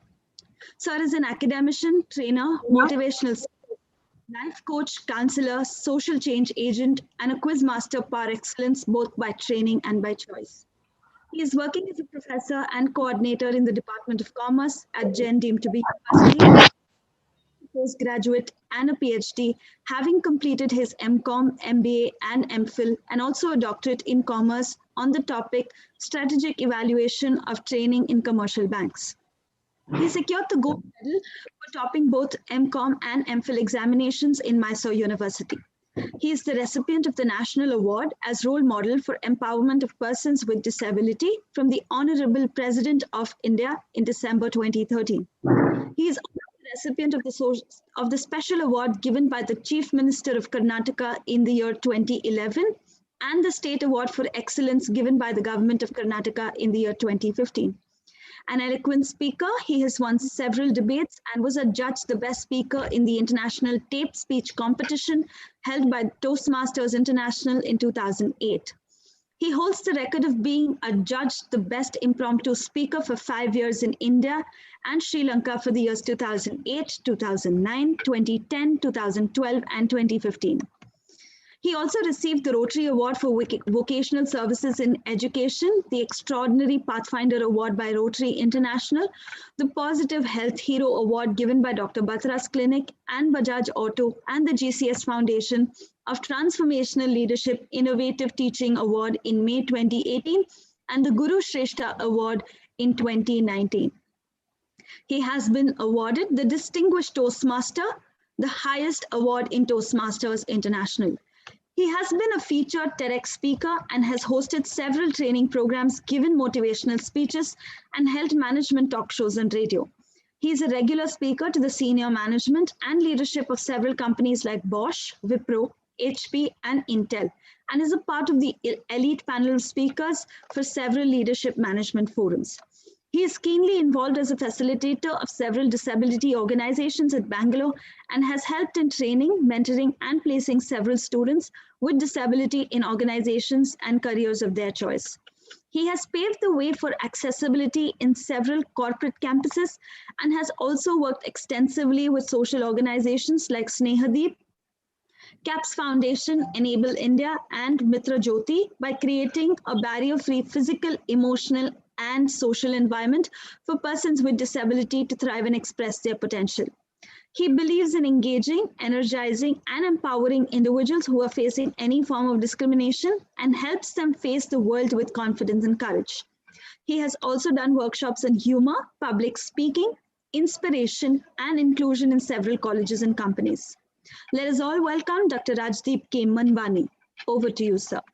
Thank you so much, Ratana. It's an absolute pleasure coming back to host this wonderful panel discussion.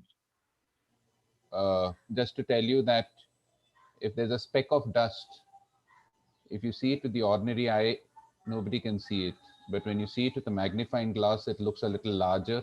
And when you see it with a microscope, it appears the largest. But the speck of dust remains the same. So I'm just that speck of dust in this whole vast field of human potential. And it's your great microscopic eyes who have seen the potential in me. Thank you so very much for that wonderful introduction. There was a Chinese who came to India and he was traveling in a train. And there were a lot of mosquitoes in the train. And so he, as you know, the Chinese, they love eating insects. He caught one mosquito and he popped it in his mouth. Immediately, there was an Indian entrepreneur who was next by.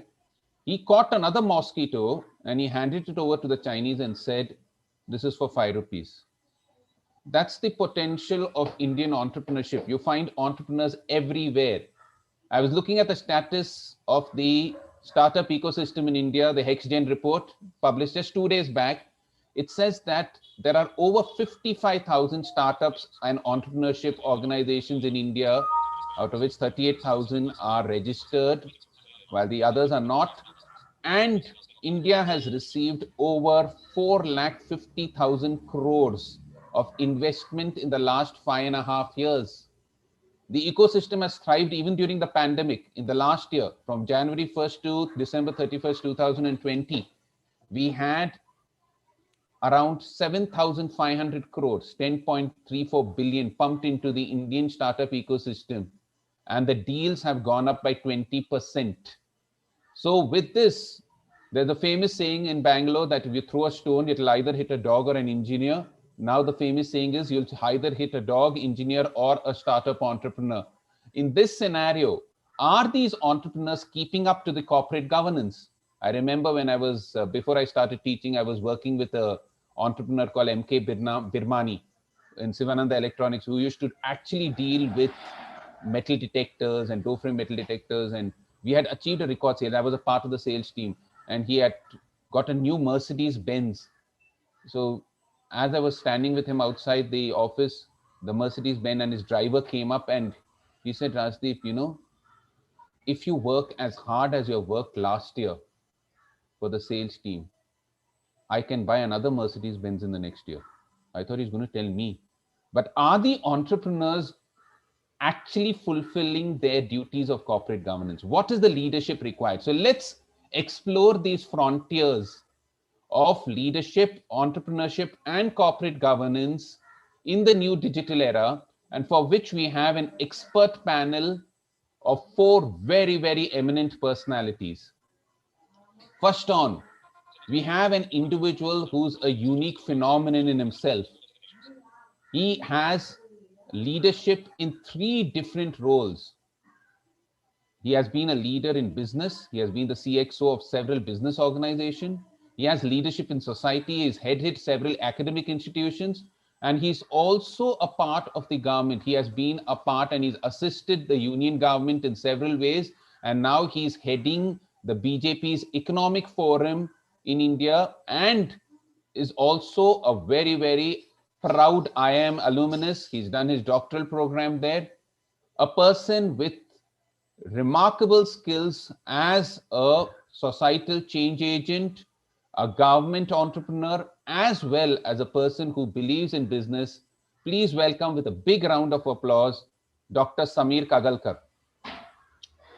Second, we have a lady who is a blend of science and spirituality. I was reading her CV and I was feeling quite amazed by this lady.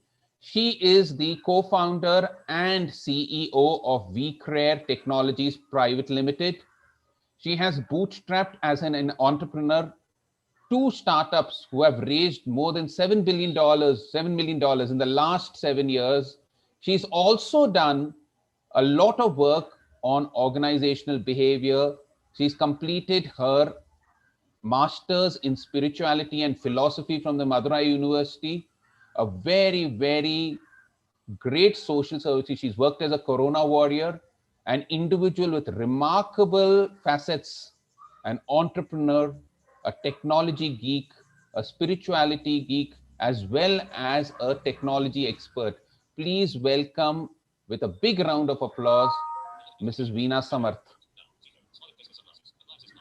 Third, we have a professor from the Arab International University. He is a senior faculty with the Arab International University, and he's also a faculty, adjunct faculty with the VIT, or the Vishweshwara Institute of Technology in India. He is the chief editor of the Arab International Business Journal. He has also founded the International Theory Research Building Forum, a unique organization which believes in giving theory and practice together.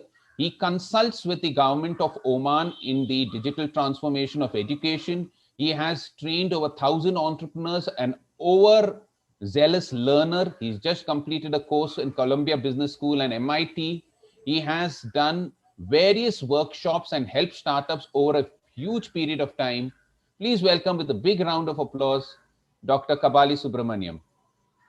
Last but not the least, we have a serial entrepreneur, a person who founded ChangePoint Technologies, after which he founded another company called Sandria Technologies and now working as the Chief Operating Officer.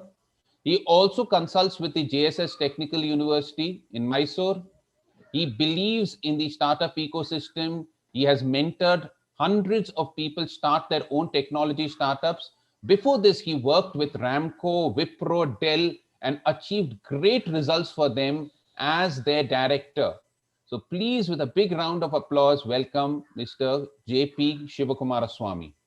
So with all the introductions done, let's start off this wonderful panel discussion on the emerging frontiers of entrepreneurship, leadership, and corporate governance in the digital era. And first we have the man with a triple leadership role in business, government, and in society, Mr. Sameer Kagalkar. Sir, it's all over to you. Thanks, Professor Manwani. It's been a very, very interesting and relevant conference, should I say, as far as today's situation is concerned. And thanks to the Jain University for hosting this kind of a very interesting conference and giving me an opportunity to share my views here. And I welcome all my fellow panelists and take the opportunity to share some views. I mean, the topic that's been given for the panel is really, really broad. I mean, it would be extremely arrogant on my part should I be saying that I can give a 360-degree viewpoint on that. All that I can give is one view that probably what my own experience and my own understanding of the leadership, or the entrepreneurship, and the governance is all about, right? I, in my own personal experience, as well as the opportunities that have come my way, which I should be really thankful, I strongly believe in the fact that in today's situation, today's world, the world is moving towards what we call as convergence, right? I mean, a very good example, a burning example that we can very much relate to is of a mobile phone. Gone are the good olden days when you had a separate newspaper, when you had a separate alarm watch, you had a separate reading book, so on and so forth, and all in one you have a mobile phone that ensures that 100 different things that can be done is in one space. You know? The expectation of the society, the expectation of the people at large is being these days that you need to have a one-stop shop. You know, one single point you're able to sort of get your issues sorted, get your demands met, so on and so forth. So in the context of a leadership, what is the leadership that we need to be as a society promoting? That's something that's been always nagging me for the past 8 to 10 years, I mean, since I was in the academic days. And one thing that really got my imagination, and I get to see that happen on the ground, is what we call as triple strength leadership, tri-sector leadership. It's called by either names. Professor Joseph Ney from Harvard Kennedy School, he was the dean there. He was the one who came up with this concept, and very simply and nicely enunciated, it means that leadership of today is no more what it was 30 years ago. You know, 30 years ago, a political leadership was completely siloized. It was purely a political leadership. You had an economic or business leadership that was completely in the business domain, and you had a social leadership that was completely in the social space, right? There was very little, if anything, overlap between the three. So one who was a business leader was all through his life a business leader. One who was a corporate, one who was a political leader was all through his life a political leader. So was the case with the social leadership. In today's world, it's a very nice feeling that you get to see the kind of a integration among the three sectors. It's no more good to have kind of a thing, but must have. A leader of today, you can't afford to sort of say that I'm not interested or I don't have an understanding what the political context or the social context is. I'm just here to sort of increase the shareholder. I am into shareholder maximization, and therefore I'm looking at profit maximization for my company, and that's it. There is no way that you can afford to say that and get away with it, right? We have seen the instances of Coca-Cola having an issue with water problem in Kerala. We have had issues of we have had issues of, let's say, Maggie. We have had issues of any corporate that probably borders on the social and the political space, wherein the overlap is getting bigger and bigger by the day. I mean, just to give an example of where all of us can very much relate to, all of us hold an Aadhaar card, and it was our own Bangalorean, Mr. Nilekani, you know, as a visionary technologist who was able to sort of envision an idea, come up with a grand architecture, and not only just come up with a grand architecture, but take pains to ensure that it's implemented in the most credible fashion in a political domain. That was never an easy thing for him as such, right? But he did it so successfully. The fact that you had people from the corporate world coming into the political domain, in the policy making space, and making a big, huge impact. Today, some of the Modi government, you know, if you look at it, they are based completely on the JAM Trinity, you know, the Jandan, Aadhaar, and the mobile. And without the Aadhaar linkages to your banking account, so on and so forth, none of the socially relevant policies, none of the efficiency parameters, none of the bringing down the corruption would have been possible. So a great amount of credit, a great amount of thanks is due to Mr. Nilekani and his Aadhaar for having brought this kind of a technical, technological perspective into the governance. So if you look at some of the entrepreneurs, let's take the case of Ola. I mean, I had the opportunity of and fortune of working very closely with Bhavisha Agarwal at Ola. You need to understand that Ola as a concept is in the mobility space, which is solving a problem of the society that generally would have been considered the realm of the government. It's a government that needs to ensure that the transport requirements of the people are taken care. It's a highly regulated industry, right? An industry that stands regulated in terms of prices, in terms of licenses, in terms of rules and regulations, so on and so forth. But due credit to the man who was able to sort of envision, push the envelope. When I say push the envelope, typically, as most of us researchers here are aware, action precedes your research and regulatory evolution. First the action happens, and it's then only later on you have research coming in, and probably alongside the government babus realize, and somewhere down the line the new regulatory evolution shapes up and happens.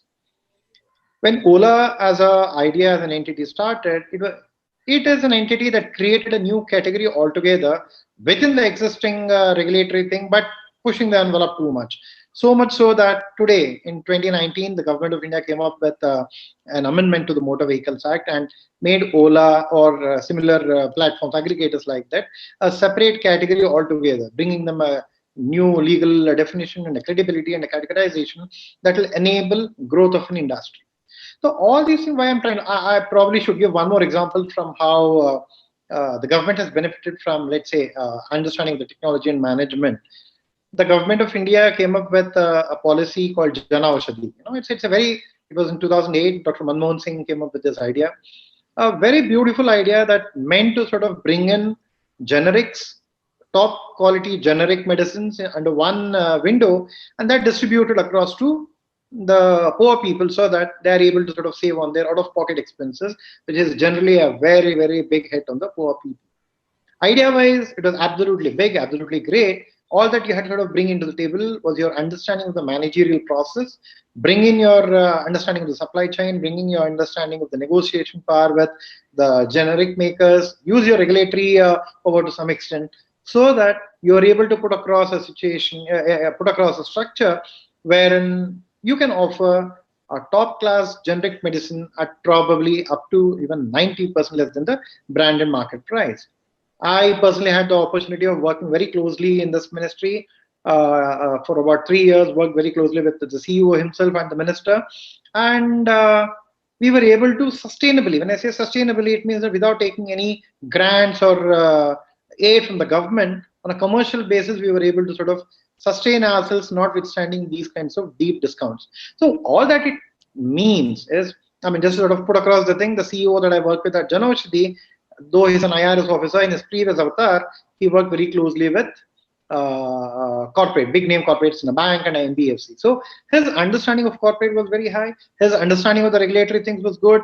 We were able to bring across the policy vision, the mandate of the Prime Minister, in a way that was socially relevant, at the same time economically viable. Right? We work closely with the corporates, we work closely with the policymakers, and of course the society.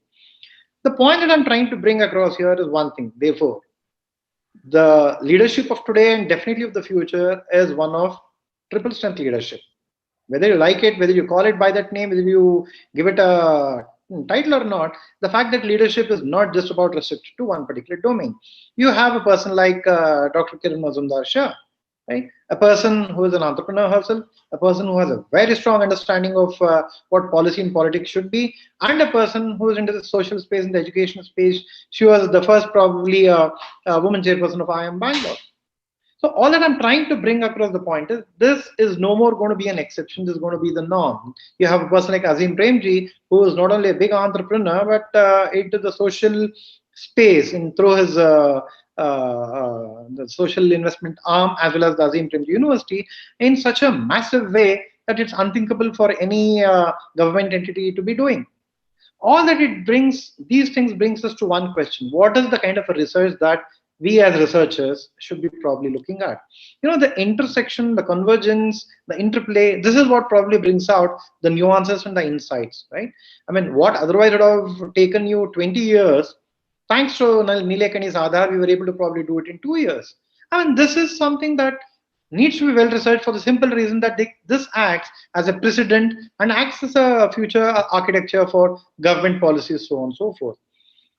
You have the vision, for example, as an education institution, you come up with the vision saying that I need to be at the forefront of academic leadership, and that academic leadership could be in teaching, it could be in consulting, it could be in research. I mean, all are important. I mean, I don't subscribe to the view, though many may not agree with me, that research in itself is the only thing required. Research, unless until it has a relevance to the day-to-day requirement of the corporate or the society at large, while it might still be helpful, to a large extent, that cannot be an end in itself. You know, you have a good paper, which probably only another 5 people in the whole world can read and understand and appreciate, without that being converted onto the ground, is of very little use to society. And it might be a great idea or a great paper in itself.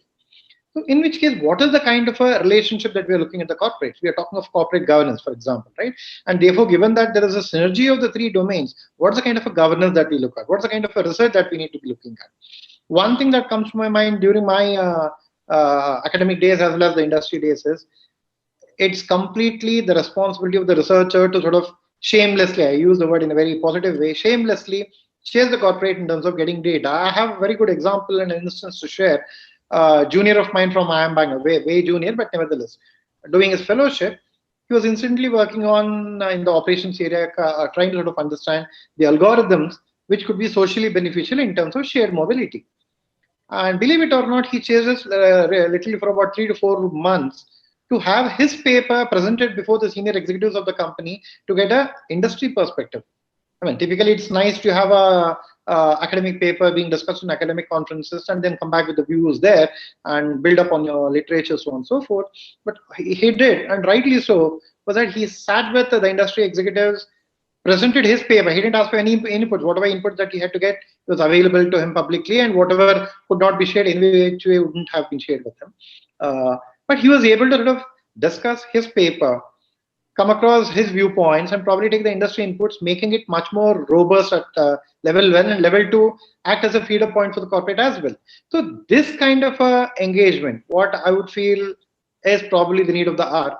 And in my own selfish way, if I would sort of probably request the researchers out here and the students as well, give a bit of a focus on what you would think as would be the triple strength leadership, right?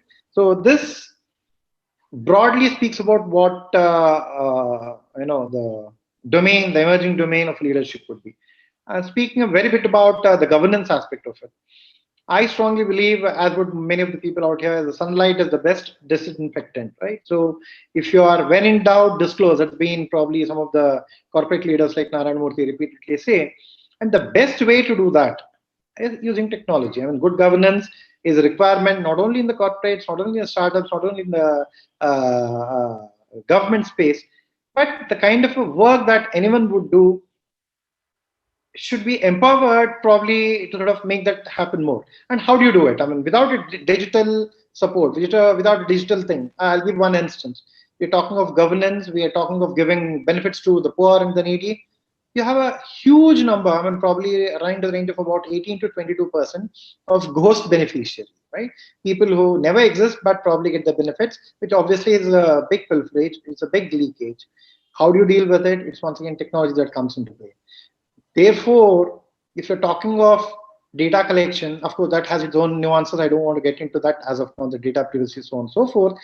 But the point is, without digitization, without the digital embarking and empowerment, there is very little that we can really speak of governance. And this governance is not necessarily restricted to startups or corporates or academia or the government. Wherever it is, I mean, I'm sure many of the professors here would agree, you have good softwares that looks into whether the paper submitted by a student in his exam is plagiarized or not. Imagine a professor having to sit and do it physically. Impossible. I mean, obviously they will not even try it, right? So this kind of a governance structure, it could be as simple as this, be it Turnitin kind of a software, anti-plagiarism software, or trying to understand which way the government is working, or more importantly, some of the points that Professor Manwani initially raised. How do you know that the startups are into a good governance as such? You know, you are taking millions and billions of dollars as your funding, the investor is willing to pour a good amount of money into you, the government is supporting, so is the society. How do you know that you are into a holding yourself to a very high standards of governance? This governance, once again, must come into the fact through the digitization. Make yourself open. When I say open, as much as possible, your trade and businesses permit, make yourself open so that you're able to put across your viewpoints and also act as a very strong inspiration for leadership and governance. So finally, I would like to conclude this talk with one point. The motto for anyone could be a leadership in their respective domain, the academia, research, so on and so forth, even governance for that matter. And leadership, even for a researcher for that matter, has to be with a strong understanding that you know that the 2-3 domains are synergizing, are working together, are in sync together, right? Without that understanding, we would be probably one step away from making a cutting edge research. So on this note, I thank the organizers very much for allowing me this space and platform to air my views. And on a very personal note, I'd be happy, more than happy to sort of collaborate, not in terms of academic writing though, but definitely in terms of providing you or enabling you with the data access, especially if you're looking at policy and the actions of the government, be it the state or the central, so that you are able to throw more light on the governance aspect, you are able to throw more light via your research on what exactly is happening on the ground with respect to leadership, governance, thanks to the digital transformation. Thanks so much. Thank you. Thank you so much, sir, for that wonderful talk and talking about triple strength leadership on all the aspects and how the lines are converging.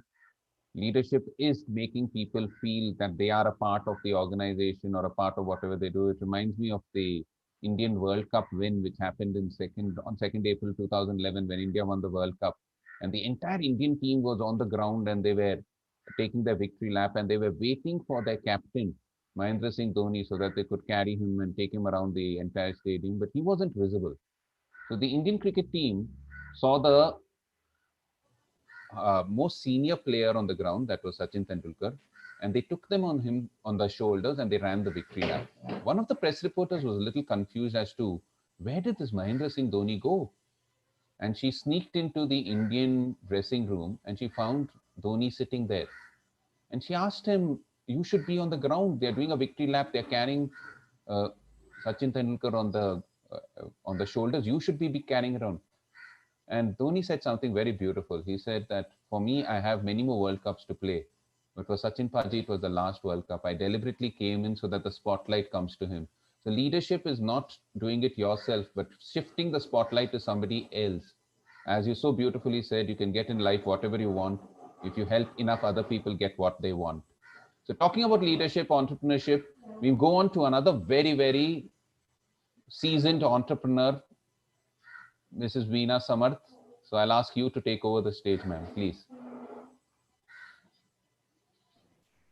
Thank you, Rajdeep. You successfully did the same act of, blowing up a speck under a microscope and gave a brilliant introduction to all of us. So thanks to you. I also would like to thank, this opportunity. And Rajdeep, before I proceed, I want to understand how much time you want me to take up on this round. Okay, I don't want to jeopardize the... Actually, I had the same problem. I had gone to a Rotary Club meeting and I started to speak and I asked them, how much time do I want? They said, sir, you speak for however long you want. We leave after 15 minutes. So okay, yeah. So thanks for that.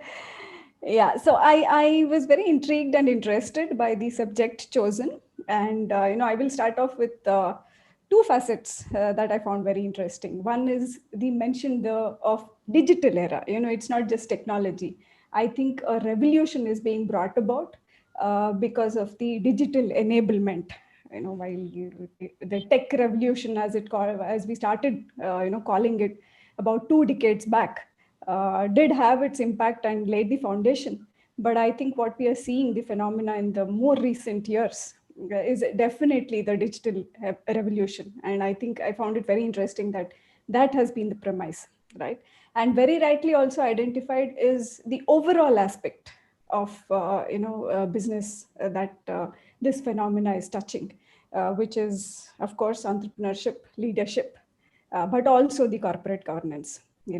So far, corporate governance was something that was kind of set aside. It was to tell you what to do, what was right and what was wrong, not so much touched by anything else, right? But this is a revolution that is really spreading across all aspects of human living, not just business. So I found this as a very interesting proposition to discuss. I agree with Dr. Samir that it is quite a vast topic. So, we'll try to contain ourselves to areas so that we bring out the entire dimension. And while Dr. Samir has started off on leadership, let me start off on the technology perspective, right? And Dr. Samir, with due apologies, I want to make your, a tri-faced leadership to Lord Brahma now. I'm giving him another facet, which is equally essential in today's world, which is of being tech savvy, right? All our business leaders don't need to be technologists, definitely, but that ability to understand technology and how it can help and how it has to be used, harnessed, is, I think, again, becoming a very important aspect of starting or running businesses today, right? So let me touch upon very briefly on what aspects of technology are available, which kind of, enterprises, starting from our vegetable sellers. We have seen that the COVID and the post-demonetization era has brought technology down to our gadiwala, vegetable sellers, because payment is all digital now, right? Your sales marketing activities are all hugely revolutionized thanks to the digital era, right? And you have this rich multimedia, which is so affordable and which is so accessible, which has changed the entire sales and marketing dimension, branding dimension into the world. And I'm not talking, just of space outside the realm of our own context here. It is very much local, as Dr. Samir did mention. It's accessible to everybody. The SMBs, the micro businesses, the kirana shops suddenly have this access, very easy access through their mobile phones into the digital world. Right? So every aspect of the organization's operation or day-to-day run is today being digitized at various levels, right? You talk of any kind of business operation, you have tools and technology. Alex did allude to IoT, right? This is a big time influence, which is automating, not just automating whole processes, but also giving you all aspects of your business in a digital format, right? You have real-time access to exactly what is happening at that particular instance to, make your derivatives based on historic data, trends, prediction, whatever you may. So the technologies of artificial intelligence, machine learning, deep learning, visual analytics, all these have become so commoditized. They are no longer technologies per se, but they are being adopted into solutions and have become so pervasive that the Brahma will find it very easy just to understand what is the input, what is the output that can be derived. You don't need to really get into technology to understand. But as long as you understand or are aware that these kind of tool sets are available, that is, I think, going to be a big game changer for business optimization, working on your operating costs. The whole model of corporate governance, of boardroom sitting and looking at their business performance, looking at profitability, looking at progress, all this is going to be revolutionized. And this is the other interesting thing, is that it's not only the large corporates, the multi-billion-dollar MNCs, which are going to be operating like this, with data-based decision making or data-driven decision making. This is today accessible to everybody. Our small franchisee chains of grocery stores have it accessible to them in terms of their inventory, in terms of what was their sales, what are the trends. This is all automatically getting digitally driven, right? So it is very, very important to relate to this, to adapt, right? Because otherwise, people or businesses are going to see themselves left behind. So while it is very important to adapt, it is also going to drive a lot of transparency and authenticity, right? That's another interesting facet of the digital evolution that kind of, intrigues me. Online banking, online transactions, as well as, technologies that are upcoming like blockchain, which will authenticate a transaction that happens at every step, right? So this is going to bring in a lot of transparency. Definitely corporate governance has already, to a large extent become quite watertight in terms of being able to give the right level of insight and transparency into the business. While all this is happening, right, I would still again see this whole revolution as double-edged. As Alex was mentioning, there is the lizard brain and there is the human brain. And the tendency of the lizard brain to overpower the human brain is another thing that we need to watch out for, right? And this is what I see percolating into leadership again. So all facets of competency, of capability, of that well-rounded personality to relate to all aspects of change in the ecosystem are today enabled by data and the digital era. But the decision making, which is the human brain, I think is another aspect that still needs to be accentuated. And being a perpetual optimist, while I do understand a lot of threats about machines taking over, AI overpowering, and where is the line for the human brain to function, I come from a thought that this will drive us to be more humans. AI and artificial intelligence is kind of going to drive us to be more authentic, to be more honest, to have a high level of integrity, and to over accentuate the human aspects of our being. Because to me, it is the stage of parenting. Today, we are the parents. As technologists, we are parenting these and nurturing these new aspects called artificial intelligence. And parenting, as all of you all, who have kids at home, whatever age, is a learning experience. It makes us more honest. It holds the mirror to us, right? It brings out the more wholesome aspects, because that is what we want to be inculcated in the next generation. So I believe that this will drive, a lot more of the human aspects and the human basic value systems to accentuate, and the human endeavor itself is going to be a more wholesome experience. I think, Alex did allude to this from a financial world, how the whole world of business, finance, and investment is looking at how to make this whole aspect of money more useful for the enrichment of human beings rather than the other way around. We becoming the slaves of this conduit that we have created for ourselves as an economy, right? So these are all the aspects that I would want to explore here from, of course, all my esteemed colleagues in this discussion. I think it's very, very pertinent for us to discuss the facets of leadership as well as entrepreneurship, because again, entrepreneurship is getting redefined. It's no longer about that one great idea and then you have a startup and things go from there, and very acutely focused on how you grow the business monetarily, right? The entrepreneurship spirit is again being questioned in terms of how responsible is it, how wholesome is it, how long-term is the vision, and how the leadership is able to sustain the traction with the overall vision, despite all the distractions and shortcuts that a technology evolution can offer. So I think it's a very, very interesting topic. I have put forth some of my thoughts and some of the aspects that I would like to explore along with my colleagues out here. I think with that we could start discussing more options.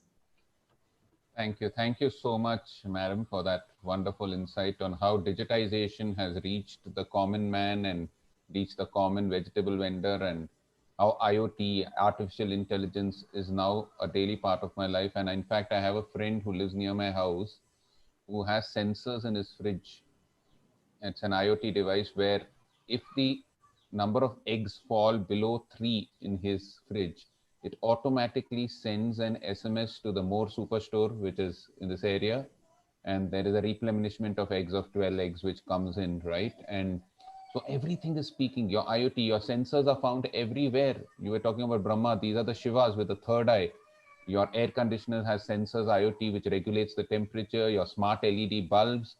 Everything is speaking to everybody else. Your washing machine has sensors and IoT devices, which regulates the way in which the things are watched. So your refrigerator is speaking to your washing machine is speaking to your LED bulbs, your LED bulbs are speaking to your regulators. That's okay. But I'm just worried about Now your washing machine is speaking to your refrigerator. Tomorrow, if your washing machine starts speaking to your neighbor's washing machine and they start discussing about what dirt in the clothes is there, then you'll be in trouble. But thank you so much for the thank you so much for the wonderful insight and also talking about the model of Brahma and looking at various aspects of digitization. With that, we move on to a professor and academician, Dr. Kabali Subramaniam. Sir, it's over to you. Thank you. Thank you for that wonderful introduction, Professor Rajdeep Manwani. And thank you, wonderful co-panelists. I've learned a lot by listening to Dr. Samir and Ms. Veena.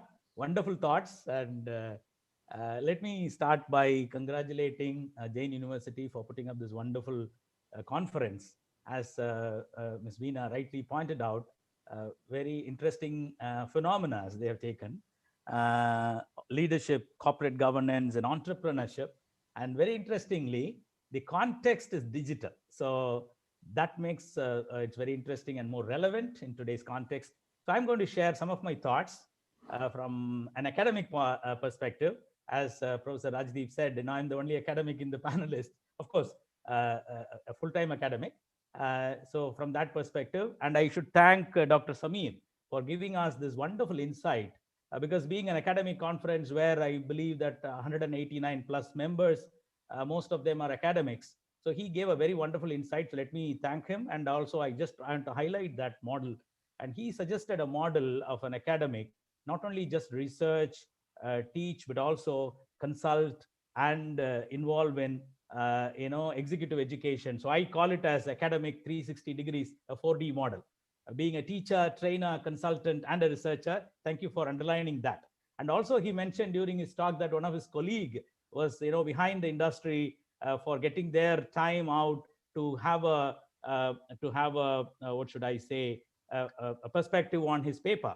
So actually, when we look at some of the models, Western models, it is the industry goes behind the academia for the simple reason of the value they create. So therefore, we need to integrate these two ideas. And I'm just making an appeal to all academics here. Let's try to put up this 4D model, and then let's try to add real value. And he also raised a very important question, Dr. Samir, that are we going to write papers to be read only by 4 or 5 people, or are we going to make more relevant papers or research work which is impactful? So this is a very, very pointed question. And also I thank Ms. Veena for setting a tone on digital transformation, digital technologies, and digital savviness. Interestingly, so let me share my thoughts, a few thoughts, by first looking at the context, the digital, right? So from my research, what I've understood is for entrepreneurs and leaders and the people responsible for corporate governance, understanding of digital landscape is very, very important. From my perspective, I see, as Ms. Veena also highly appreciated, that digital technology is not just about technologies. Leaders need not understand the technology, need not create that technology, but they should understand how to deploy these technologies in creating value. That's very important. So this is the fundamental of understanding digital technologies from my experience. So it is not technology, digital transformation or digital acceleration is not just a technology phenomena. It's more of a leadership, strategy, and innovation phenomena. So therefore, as entrepreneurs and leaders, we need to understand that how to deploy these technologies and create enormous value. There's a great opportunity. Today, we are talking about digital technologies. Why? Because it has the ability to create exponential growth. So that is why the whole world is looking at this phenomena greatly. Just to quote few examples of starting from Airbnbs and Ubers to Alibabas, how they deploy these technologies. So as Ms. Veena highly pointed out, that it's not only for large corporates, right? So these large corporates are very small startups, right? So therefore, it is at every level. So today we think about being digital, not just doing digital, thinking digital, but we need to be digital in the sense that whatever we do, can we integrate, can we deploy these technologies and create more meaningful value? Value for whom? That's the next question. So that is where, this triple bottom line, as well as, the triple strength leadership all comes in, right? Are we going to address the shareholder value, or I'm going to address the stakeholder value? So these are some of the pertinent questions, right? And also we have to look at this in the context of the global situation. One of the major issues of the global situation is the climate change. So therefore, as responsible leaders, so triple leadership also points out being responsible. So we need to keep cognizant of this. So let me share some of these. So what I'm going to do is 2 minutes, I'm going to touch upon the key themes, right? Of course, many of them touched by my previous speaker. So therefore, I'm going to touch. And also, I need to thank Rajdeep Manwani for bringing this wonderful, data of 55,000 startups. This seems that the future growth of this world is driven by these startups and this new thinking. And I should thank the keynote speaker for bringing wonderful insight how young people think differently by using different lenses. So as researchers, it is our responsibility to provide lenses to the practitioners, be it startup founders, be it business leaders, be it strategists. So our role is to synthesize these frameworks. That is what we call it as theory. That is why I made a call. I'm making a call here. This century belongs to Asia. Therefore, we academics, it is our huge responsibility to synthesize the experience of all our wonderful startups, founders, and business leaders, and provide a framework which is more Asian, because all along we have been driven by the Western thoughts. Of course, we try to adapt it, but this century being an Asian century, 21st century, there is a great opportunity for the academic. I call them as academic entrepreneurs. It's a great opportunity for you to synthesize these thinking, these Asian thinking, and come out with new frameworks. Of course, this is being recognized by the global academia also. In one of the recent HPR articles, they say the cover page article says, Americans need to learn marketing from Chinese. So this is the shift is happening. So it's a great opportunity. So let me quickly go through some of the things which I want to highlight. Of course, digital transformation to digital acceleration. Of course, one of the positive things about COVID-19 is this digital acceleration. It has enabled. Of course, these digital technologies provide a lot of opportunities, business opportunities. At the same time, there are risks involved in it. So therefore, leaders and entrepreneurs need to be cognizant of this, and we need to be more adaptable to new technologies and making sense of what is happening around us. It's very, very important. Now, today's economy is labeled in differently. Of course, as business leaders, we should be able to look at 360 degrees, right? So we should be able to make sense of, because these opportunities will not come and present to you. It comes in bits and pieces. So you have to put them together and try to look at the world differently. So today we are talking about gig economy. Today we are talking about circular economy, talking about sustainable economy, innovation-driven economy, outcome-based economy. So these are some of the things which are going to drive the future world. So therefore, it is very important for the entrepreneurs and the business leaders to take cognizant, and those who are responsible for corporate governance, be the board member, need to be cognizant of all these things. And this, we are talking about new normal. So this is a great opportunity for everyone. Every business corporation needs to think like a startup. And they have to go to their drawing board. They completely revamp, completely redesign reconfigure their business processes, customer engagement models, sometimes the entire business models. Today, we are talking about autonomous vehicles. There will be a time, the height of digital transformation in business, I suggest is it's going to be autonomous businesses, decentralized autonomous businesses. It's a phenomena by itself. Now, can we drive a business completely autonomously? It is possible with these kind of technologies, provided they are deployed rightly. And coming to the leadership, of course, as Ms. Veena rightly pointed out, we need to be digitally savvy as an entrepreneur and a business leader. Again, I want to highlight, it's not that we are going to invent the technologies are there. We need to identify how to deploy these technologies in creating that enormous value. That is where strategy comes in. That is where innovation comes in. So we need to create a kind of culture in the organization where these digital technologies are understood and accepted and adapted and put to use to create enormous value for the stakeholder. So this is one of the things every entrepreneur need to understand.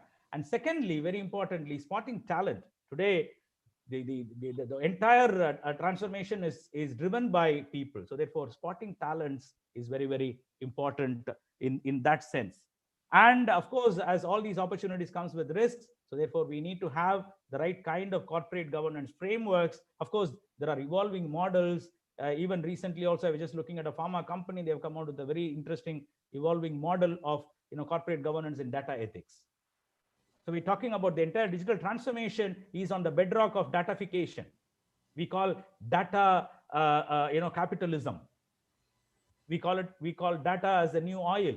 So therefore, the entire transformation is happening on the datafication process, and hence this brings in a kind of alarm towards data ethics.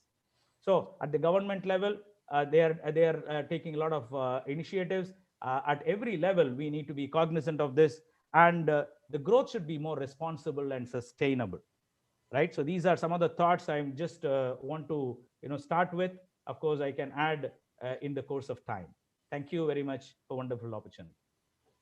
Thank you so much, sir, for talking about data as the new oil, and also touching on all the aspects, corporate governance, as well as leadership, entrepreneurship, and also telling us that the 21st century belongs to Asians, and the Americans should learn from the Asians. Very true. It seems there was an American and an Asian who were lost in a forest, and they spotted a tiger, and the tiger was approaching them.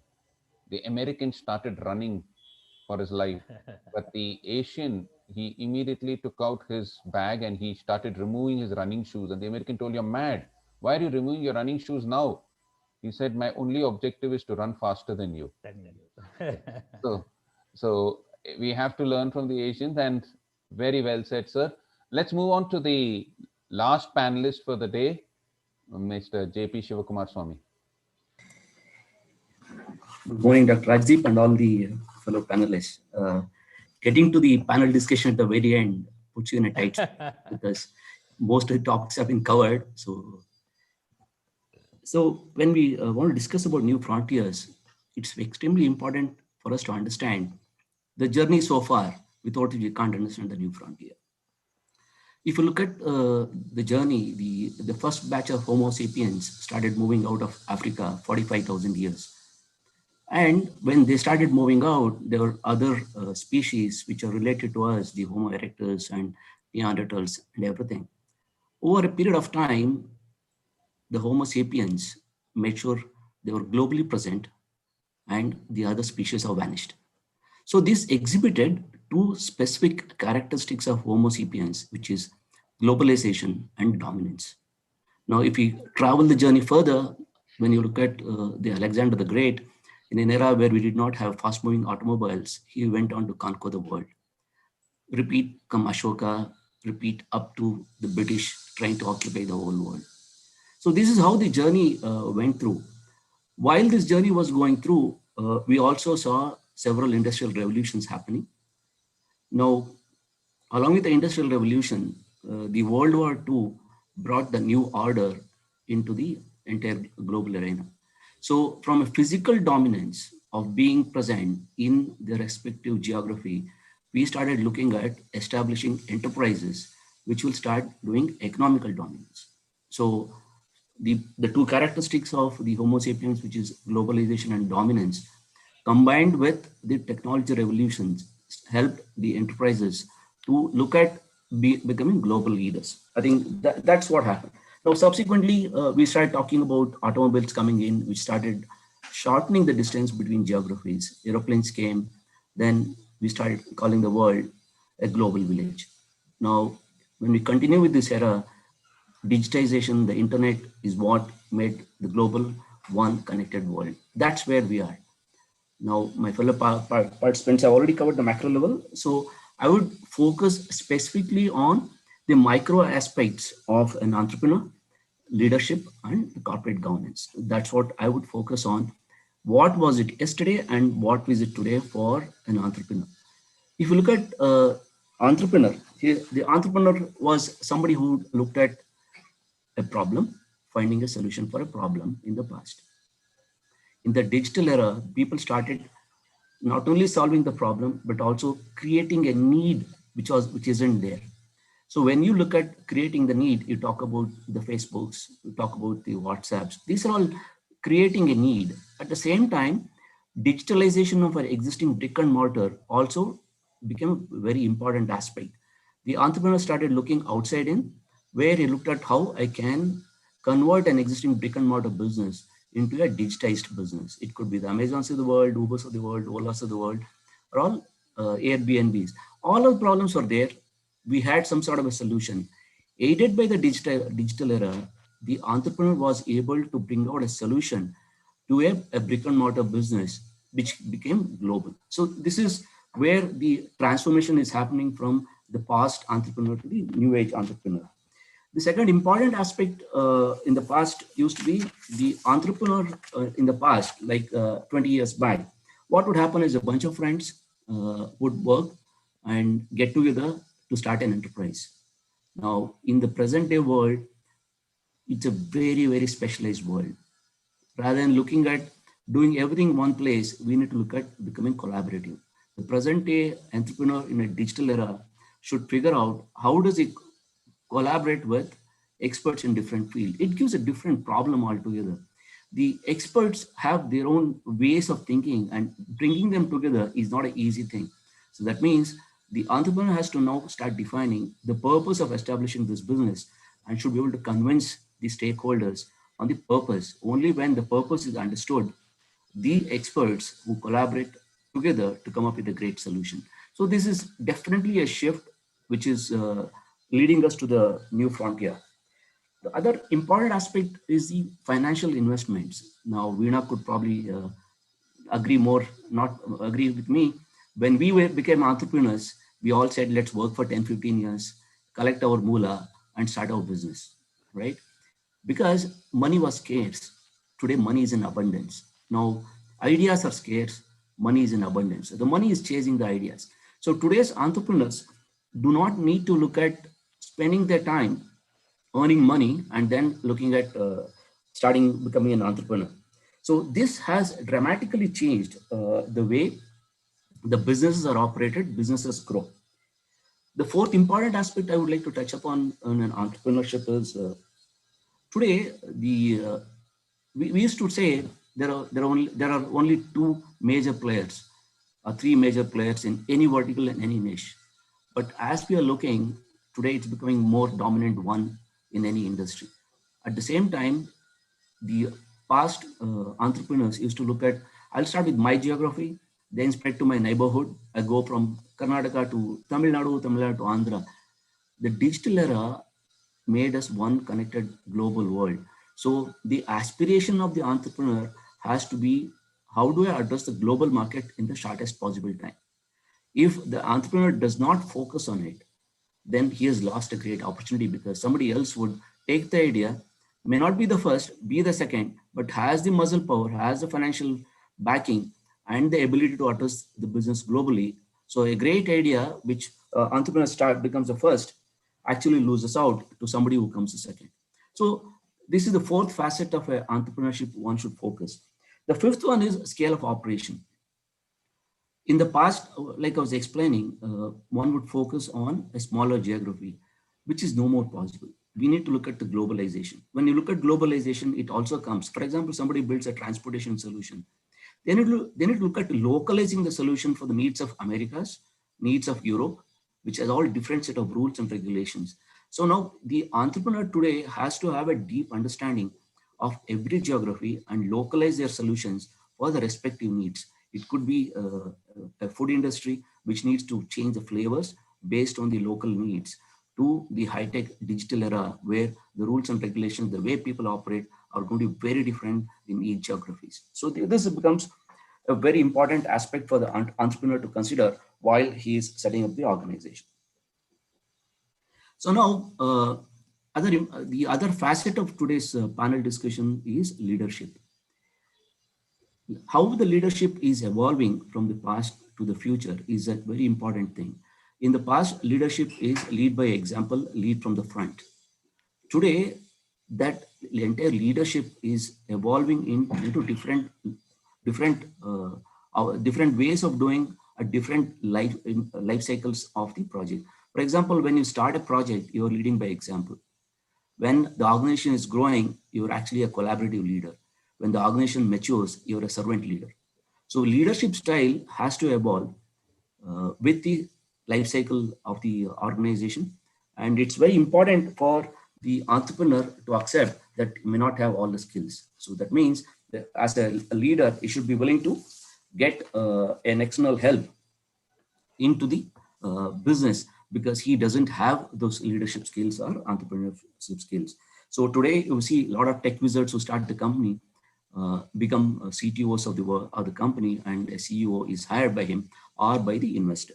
So this is how the leadership is evolving from the past to the present. The other important aspect which is there in the discussion today is corporate governance. In the past, corporate governance was a virtue. We would love to have a good corporate governance. Today, it's a must. Let's look at a situation. You want to be funded. The first thing the financial investor looks at is he does a due diligence and looks whether you have a well-established corporate governance set up or not. Now, if you don't have a good corporate governance setup, then it's unlikely that you'll get any funding. Right? Assume that your corporate governance was great before you got funded, and if at some point of time, if the investors or the stakeholders realize that your corporate governance is going down the drain, we see a lot of large, well-funded companies winding up in no time because the corporate governance failed. The corporate governance today has to be built on very strong fundamentals, which is the core values, the ethics, the integrity, transparency in operation, and equal opportunity for individuals who are working there. Now, this corporate governance has its impact on the employees. Corporate governance has impact on the businesses, the customer who want to buy or not. Corporate governance results in whether the country being blacklisted by a country. Corporate governance has an impact whether it's going to get funded or not. So now the impact of corporate governance has assumed much larger scale than what it used to be in the past, because the ideas were scarce. When the ideas are scarce, money is more. People do not expect corporate governance to be compromised. So this is where I think corporate governance plays a very important role in the whole entrepreneurial journey of a new age era. So I just want to summarize by saying today's new frontier offers great opportunities for the present day generation of students and young minds who have great ideas. But the important aspect is we need to build this institution to stay for long, which is built on a very strong foundation, which is our corporate governance. And also at the same time, we need to look at being very law compliant, because today when you operate in different countries, you need to be compliant with the rules and regulations of those countries. So corporate governance, compliance with the law becomes very important foundation stone for any entrepreneur. And the way he has to evolve also has greatly changed from being leading from the front to becoming a servant leader in the grown-up industry today. So I just want to leave the floor open for Dr. Rajdeep to take it forward. Thank you. Thank you. Thank you so much, sir, for telling us how entrepreneurship has evolved, leadership has evolved, and how corporate governance has evolved. And I remember, as you were telling, it was a virtue. I remember when there was the Satyam scam around 20 years back, and Ramlinga Raju suddenly disappeared with thousands of crores. We used to have a poem when we were young. It was Johnny, Johnny, yes, Papa, eating sugar, no, Papa, telling lies, ha, ha, ha. And at that time, there was a statement which was made, which said, Raju, Raju, yes, Papa, Ramling Raju, eating money, no, Papa, show me your balance sheet, ha, ha, ha. So, but that has all changed from now. Now we have to have corporate governance as a part of our life. And you also talked about entrepreneurship and how more money is chasing few ideas. Excellent point, sir. Now we have the second round of our panel discussion where I'll ask, there's a single question which we'll ask to all the panelists, and they have to answer just in 2 or 3 minutes, and then we'll open it up for questions and the concluding remarks. So is Samir Kagalkar sir here or has he left? Vandana? So I think he has left. He is not here. Okay. So let's start with Veena ma'am. Veena ma'am, with all your, we are asking a common question to all the panelists, and Veena ma'am, with all your experience in bootstrapping companies and technology and everything, what do you think organizations now should do to make this entrepreneurship leadership, combine entrepreneurship leadership and corporate governance in the digital era? So what do you think should be the road forward for organizations? How should they actually combine all these three together: entrepreneurship, leadership, and corporate governance? Yep. Thanks, Rakshdeep. Yeah, let me take a stab at quickly, wrapping on this huge topic again. So I think, the one of the imperative, as I said, is the I don't know if I should call it tech savvy or tech cognizant or tech literate, whatever the terminology. But corporates should definitely open up their eyes, and I think it is very, very essential, especially for the Indian context, because as Mr. Shivkumar did say that compared to 2 decades back, yes, there is a lot more money, but it is still hard to come by, right? So it is still something that is in a lot of demand and has to be very judiciously deployed into any corporation. So it becomes very imperative to understand what technology opportunities are available in all aspects of the business. So the leaders today, whether it is the board, the advisors, or the executives, as well as down to every member of the organization, need to be aware of what tools are available at their disposal to be able to deliver their own responsibilities or their responsibilities towards the stakeholders in a very, very efficient and cost-effective manner. Because time is of essence, money is of lot more essence, right? So both these facets have to be utilized very optimally in an organization if we have to be successful. And as Dr. Samir was also mentioning, things are evolving at a very rapid pace, and you will only have yourself to blame if you're left behind. When we have seen the examples of the Nokias and Motorola's of the world, right? So you cannot have take a nap at any point in time and close your eyes to anything that is happening in your ecosystem. So that tech savviness, again, I would like to dwell a little into this aspect of being able to distinguish between just the glitz and glamour of technology versus understanding the crux of what is imperative or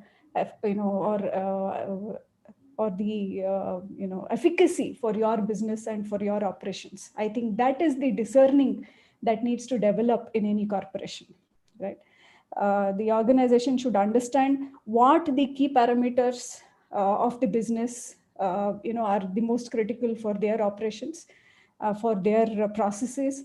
How do they grasp these aspects in the digital world? Because today tools do exist to tap into any aspect of your business, right? But the key is still, that ability to understand what is important for you. How do you get that data across? How do you enable technology to present it in a way that you can make a data-driven decision? Driven decision, again, has its own pluses and minuses. While it does eliminate, any kind of bias in the system, it gives you a wholesome view. It eliminates a lot of human error that used to exist. But there is still that need for the intuition to understand two aspects. One is the sanity of your data and the relevance of that data as it is being presented to you, right? So this is something which is very keenly required of the leaders, as well as the monitors of the organization, to discern and see exactly what are we looking at. Are we seeing a realistic view? The classic example a layman can understand is how sentiments, social media sentiments, can lopside your entire understanding of a particular issue, or how media can take you into a totally different spin by giving you a one-sided view. This is a standard pitfall of dealing with data alone. So data with that intuition on what data you need to look at and what decisions you're making, I think is something that people have to, you can't exclude yourself saying, I will only go by my intuition.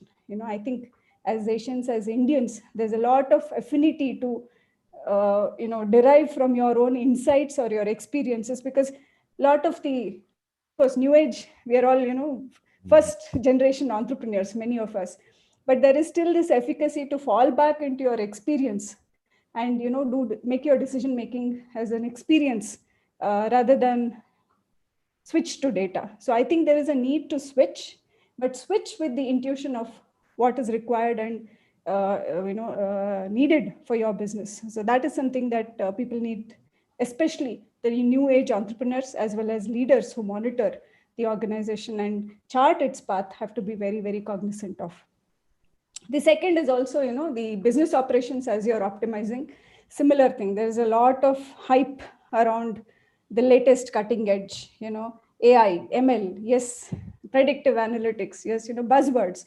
But I think big, small, moderate, whatever the operation, whatever the organization, and whatever the vertical, I think this is also a kind of mindset that needs to be broken, that high tech or technology is applicable only to certain industries. Gone are those days, right?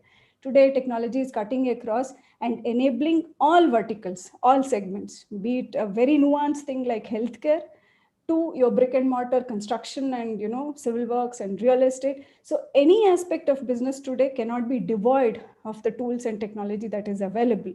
But again, to identify what makes the cut, what makes the difference, what gives.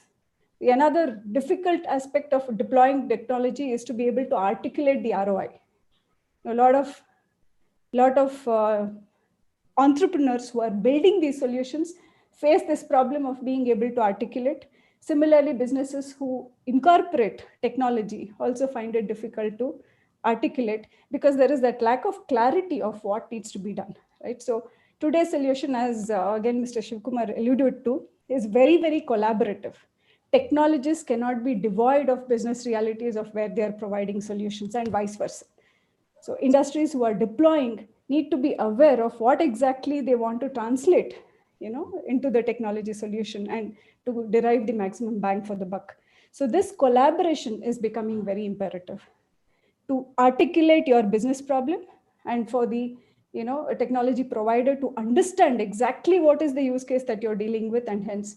So again, a spin-off or a fallout of this is that gone are those days of cookie cutter solutions, gone are the days of those large software suites, that said every corporation would run with this. So today it is custom solutions that suit your need. So, organizations should be aware of what to ask, not fit their processes into what is available, but to clearly articulate and get what they want for their business to be able to optimize, to be able to get the right data, and to be able to drive, based on that data. This is at an operational level, right?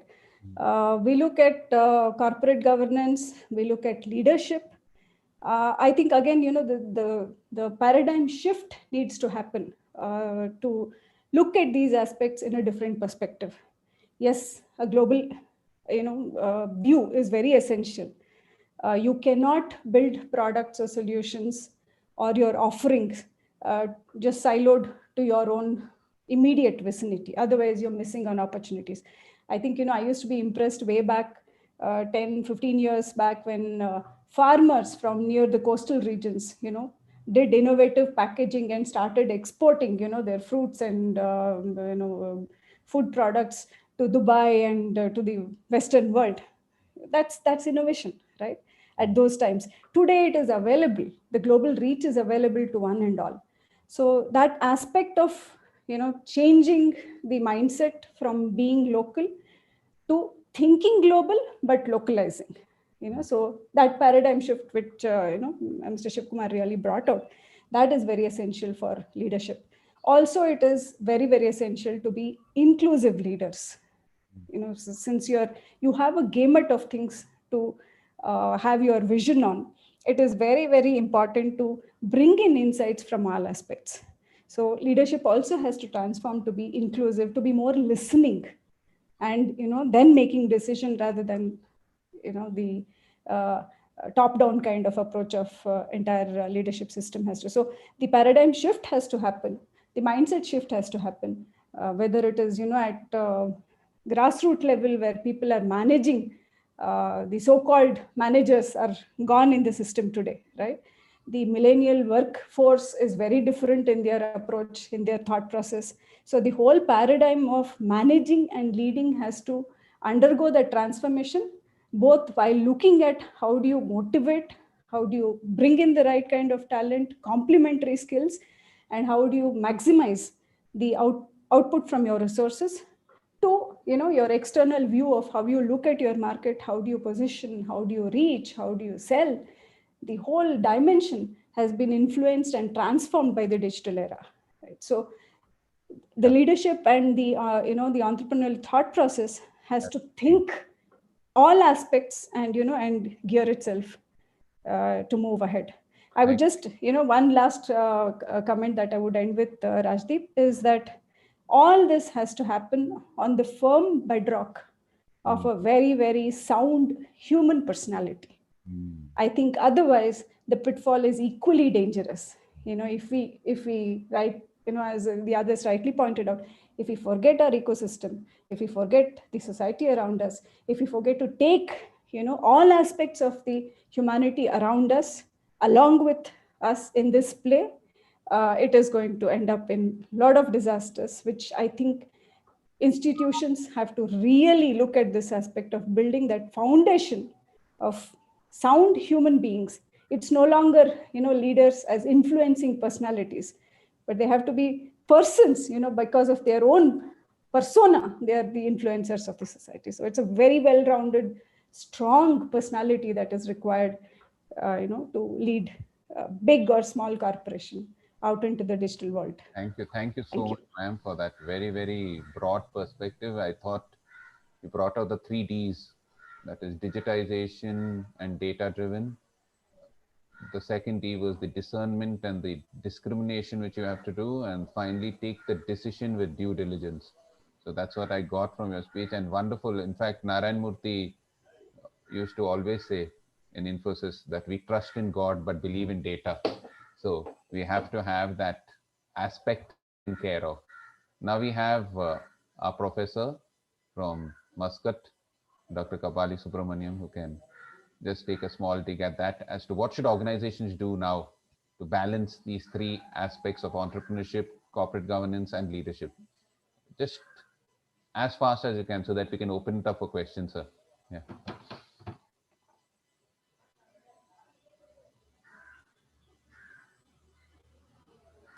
Professor Kavali, you to unmute. Sorry for that. It's always, thank you, Professor Rajdeep, once again for this wonderful opportunity. And it's always, wonderful to listen to practicing entrepreneurs like Veena and Shiva to get their insights. Very, very interesting thoughts. And I'm just thinking that every statement they utter is an area for research. Every insight they suggest is an area for research. So therefore, they raised very wonderful questions, starting with Shiva asking giving a very wonderful thing about the foundations of enterprise as the corporate governance. So that's a very interesting, and a lot need to be done in the space of corporate governance in terms of research. And let me start from where Veena raised the last issue of humanness. So I start as a leader and as an entrepreneur, we need to go back to the drawing boards and start asking the question, the purpose of our organization and enterprise. This is high time. Of course, we know making money is, that is what our keynote speaker also raised during his discussion. Money is important, but is that the only thing, right? So this question will help you not only to sustain your enterprise, also to help sustain the world. So therefore, the purpose need to be deliberated, discussed along with your team. As rightly Veena said, communication is very important. Collaboration, as Shiva highlighted, is very, very important in this connected world. The second very important thing is adaptability, right? The adaptability to the new normal comes from your curiosity. Because we talk about innovation and knowledge economy, the underlying theme about innovation and knowledge economy is curiosity. Curious to learn. Entrepreneurs and business leaders, are we curious to learn? Are we curious to make sense of what is happening around us? And not only stop there, are we ready for experiments? Today, there is nothing, because everything is new. There is no standard model. When you follow a standard model, let me borrow the words of Peter Thiel, who's an investor and founder of great corporations. Peter Thiel, he always says 0 to 1. Are we going to follow the conventions, or are we going to come out with the secrets? This is the question he raises. So this is a great opportunity for the leaders and entrepreneurs out there to look for those hidden secrets, right? So moving from 0 to 1, not just from 1 to n, we're replicating the existing things. So adaptability, which leads to curiosity and experimentation, the mindset of experimentation. This needs to be inculcated in every employee. In all my consulting and training assignments, I insist on this. Even though it is the strategy and innovation, that is my forte, is the responsibility of the top management, but the involvement should come from every stakeholder. Even I go beyond the corporations. Go and talk to your customers. Go and talk to your investors. Go and talk to your to the community. You get a lot of insights. And being engaging with the stakeholders is the thing. Whether you are doing it for the sake of your business, by engaging with the customers. Today, design thinking is becoming very, very popular tool for engaging with customer. And collaboration, as Shiva rightly highlighted, we talk about open innovation. We talk about crowdfunding, crowdsourcing ideas. So collaboration is, now we are moving from the strategy perspective, moving from competitive strategy to collaborative strategy. Right? So these are some of the things they need to keep in mind. And finally, thinking.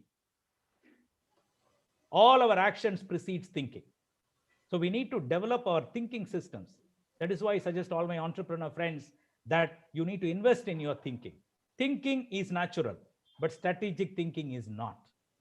So understanding the world, making sense of the world, and deploying these resources, right, more meaningfully, and creating value for the stakeholder is the one which I suggest to the entrepreneurs and business leaders. Thank you once again, Rajdeep. Thank you, doctor, and thanks for giving us that formula of adaptability, curiosity, and experimentation. And sometimes curiosity is killed at a very young age. The other day I was at Lal Bagh, and there was a small child who was asking his mother, "Why is the grass green?" And she slapped him and said, "That's why I tell you, don't watch cartoon all day, watch Discovery Channel." And that poor fellow will never answer the question again. So we have to have that curious idea and experiment with those ideas and adapt to the situation. And last but not the least, we have Shivkumar Swami sir, who is going to take the question. What should organizations do to blend governance, entrepreneurship, and leadership? We're in a situation where we can do great things. If only we put the right kind of governance, adopt the right leadership, and then carry all the stakeholders, be it the supplier, be it the employees, be it the investors, be it the society or the government. It's important for us to realize that we cannot let down one part of the one stakeholder and then say we'll take care of the rest. Now, if you don't consider carrying all the stakeholders, you cannot become a large organization. At the same time, it's extremely important for the new age enterprise to look at fortifying that position, which cannot be occupied somebody else. If you look at our own ancient history, a lot of kingdoms were established on top of mountains. Once they established and fortified their position, they started occupying nearby areas.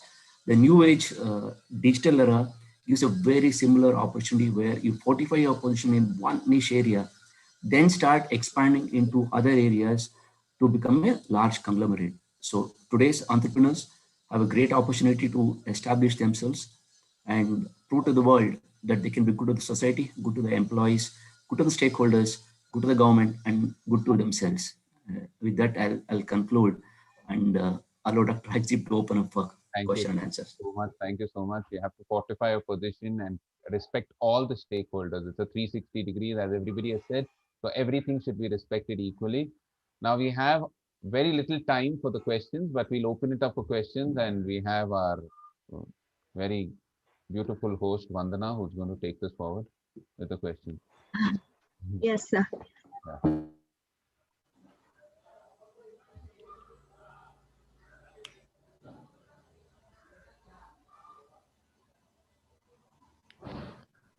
So there are no questions posted on the chat box yet.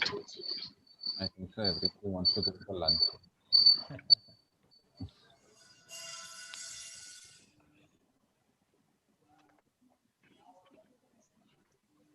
Does anybody have any questions or queries that need to be asked?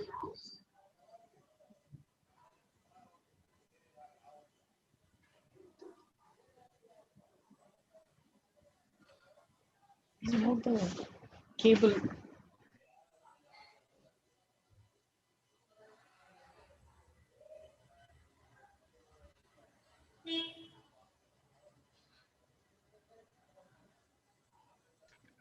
No questions in the chat box yet, sir. No questions. So should we wind up? We can take an early. Yes. Okay. So I was some time back. I was traveling back from Hyderabad to Bangalore, and I was at the airport at the entrance of the Bangalore International Airport, the Kempegowda International Airport, and there's a big, huge hoarding of a real estate developer. And this real estate developer's hoarding, I couldn't read it because I can't see, but the person who was standing next to me read it out loud to me. And I think so, it gave the essence of this entire seminar. The hoarding read, "You have landed, but have you arrived?" And it got me thinking. You have landed. Many organizations have landed, started up, got their bootstrapping done, but have they arrived in all these spheres? Have they arrived in entrepreneurship, leadership, and corporate governance? And I think so, organizations and as individuals, we also have to think in that aspect. We have landed here, but have we arrived? And to make the difference between landing and arriving, you have to just push the envelope, as Dr. Samir said, a little bit more, collaborate a little more, like Shiv Kumar Swami said, experiment a little more, like Dr. Kabali Subramaniam said, and also think a little more on the bedrock of humanity, as Veena said. So with that, I would like to end this panel discussion. Thank you all for being a part of this panel discussion, and we will be back after the lunch break for your paper presentation. I hand it back to Vandana ma'am. Thank you. Thank you so much, sir, for moderating the session. A big thank you to all the panelists for sharing with us your immense knowledge. We will now break for lunch. Paper presentations will begin at 1 p.m. and the Zoom links for the respective tracks will be open by 12:45 p.m. Participants, please join your respective tracks on time. Thank you so much.